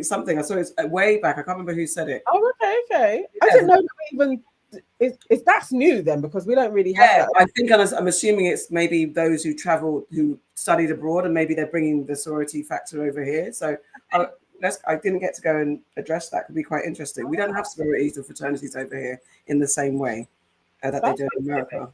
I like that. And can you just join when you're older? No. Okay. You have to do the initiation and all hazing, all that stuff, I guess. I'll do a little dib type stuff. Dib stuff. I wouldn't mind being a part of a sorority. Thank you, Strike 22. I'd rather pay tithe to y'all than Pastor Toby. I mean, amen to that. Oh my God. You know what? Actually, I'll message her and see if her story, we can share it. But Shantae Remember last week, Shantae mentioned about she found out she was one of the founding members of Spac Nation. Oh no! Sent me the picture and all of the details. It's a brilliant story. So yeah, if she would come on and talk about it. Oh, good. Stephen, thank you. Thank you. Happy Sunday to you too. Thank you. Thank you, Stephen A. Yeah. Thank you, Stephen A. Thank you. Oh, that'd be amazing if she could come on. Yeah, she'll even if she wants to just do an audio and tell us about it. But yeah, SPAC is a cult. Basically. We don't need it. No, we do not. Alrighty, guys, that's it. Happy Sunday. Happy Sunday. Bye. Everybody, quickly, next week we're not in studio, we're going to be online. Okay, yes. Oh, yeah, that's it. On Friday, isn't it? We're doing it. We're going to do our main show.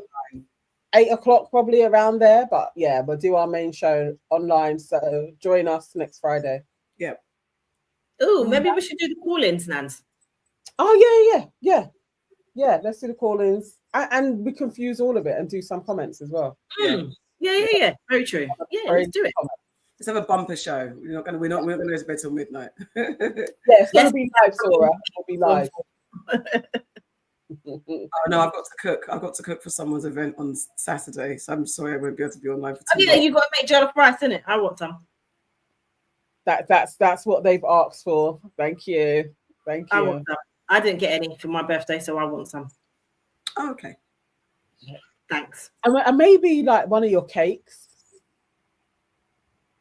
Just what if you're gonna be in the kitchen cooking jollof rice for the party, you may as well just bake a cake as well.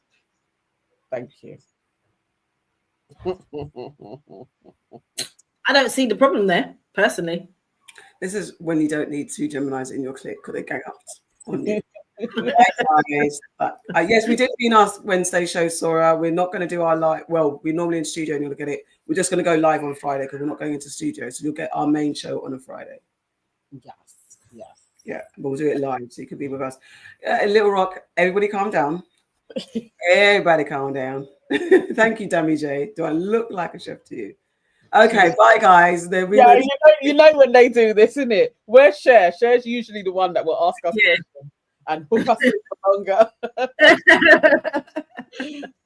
See you next week. Bye.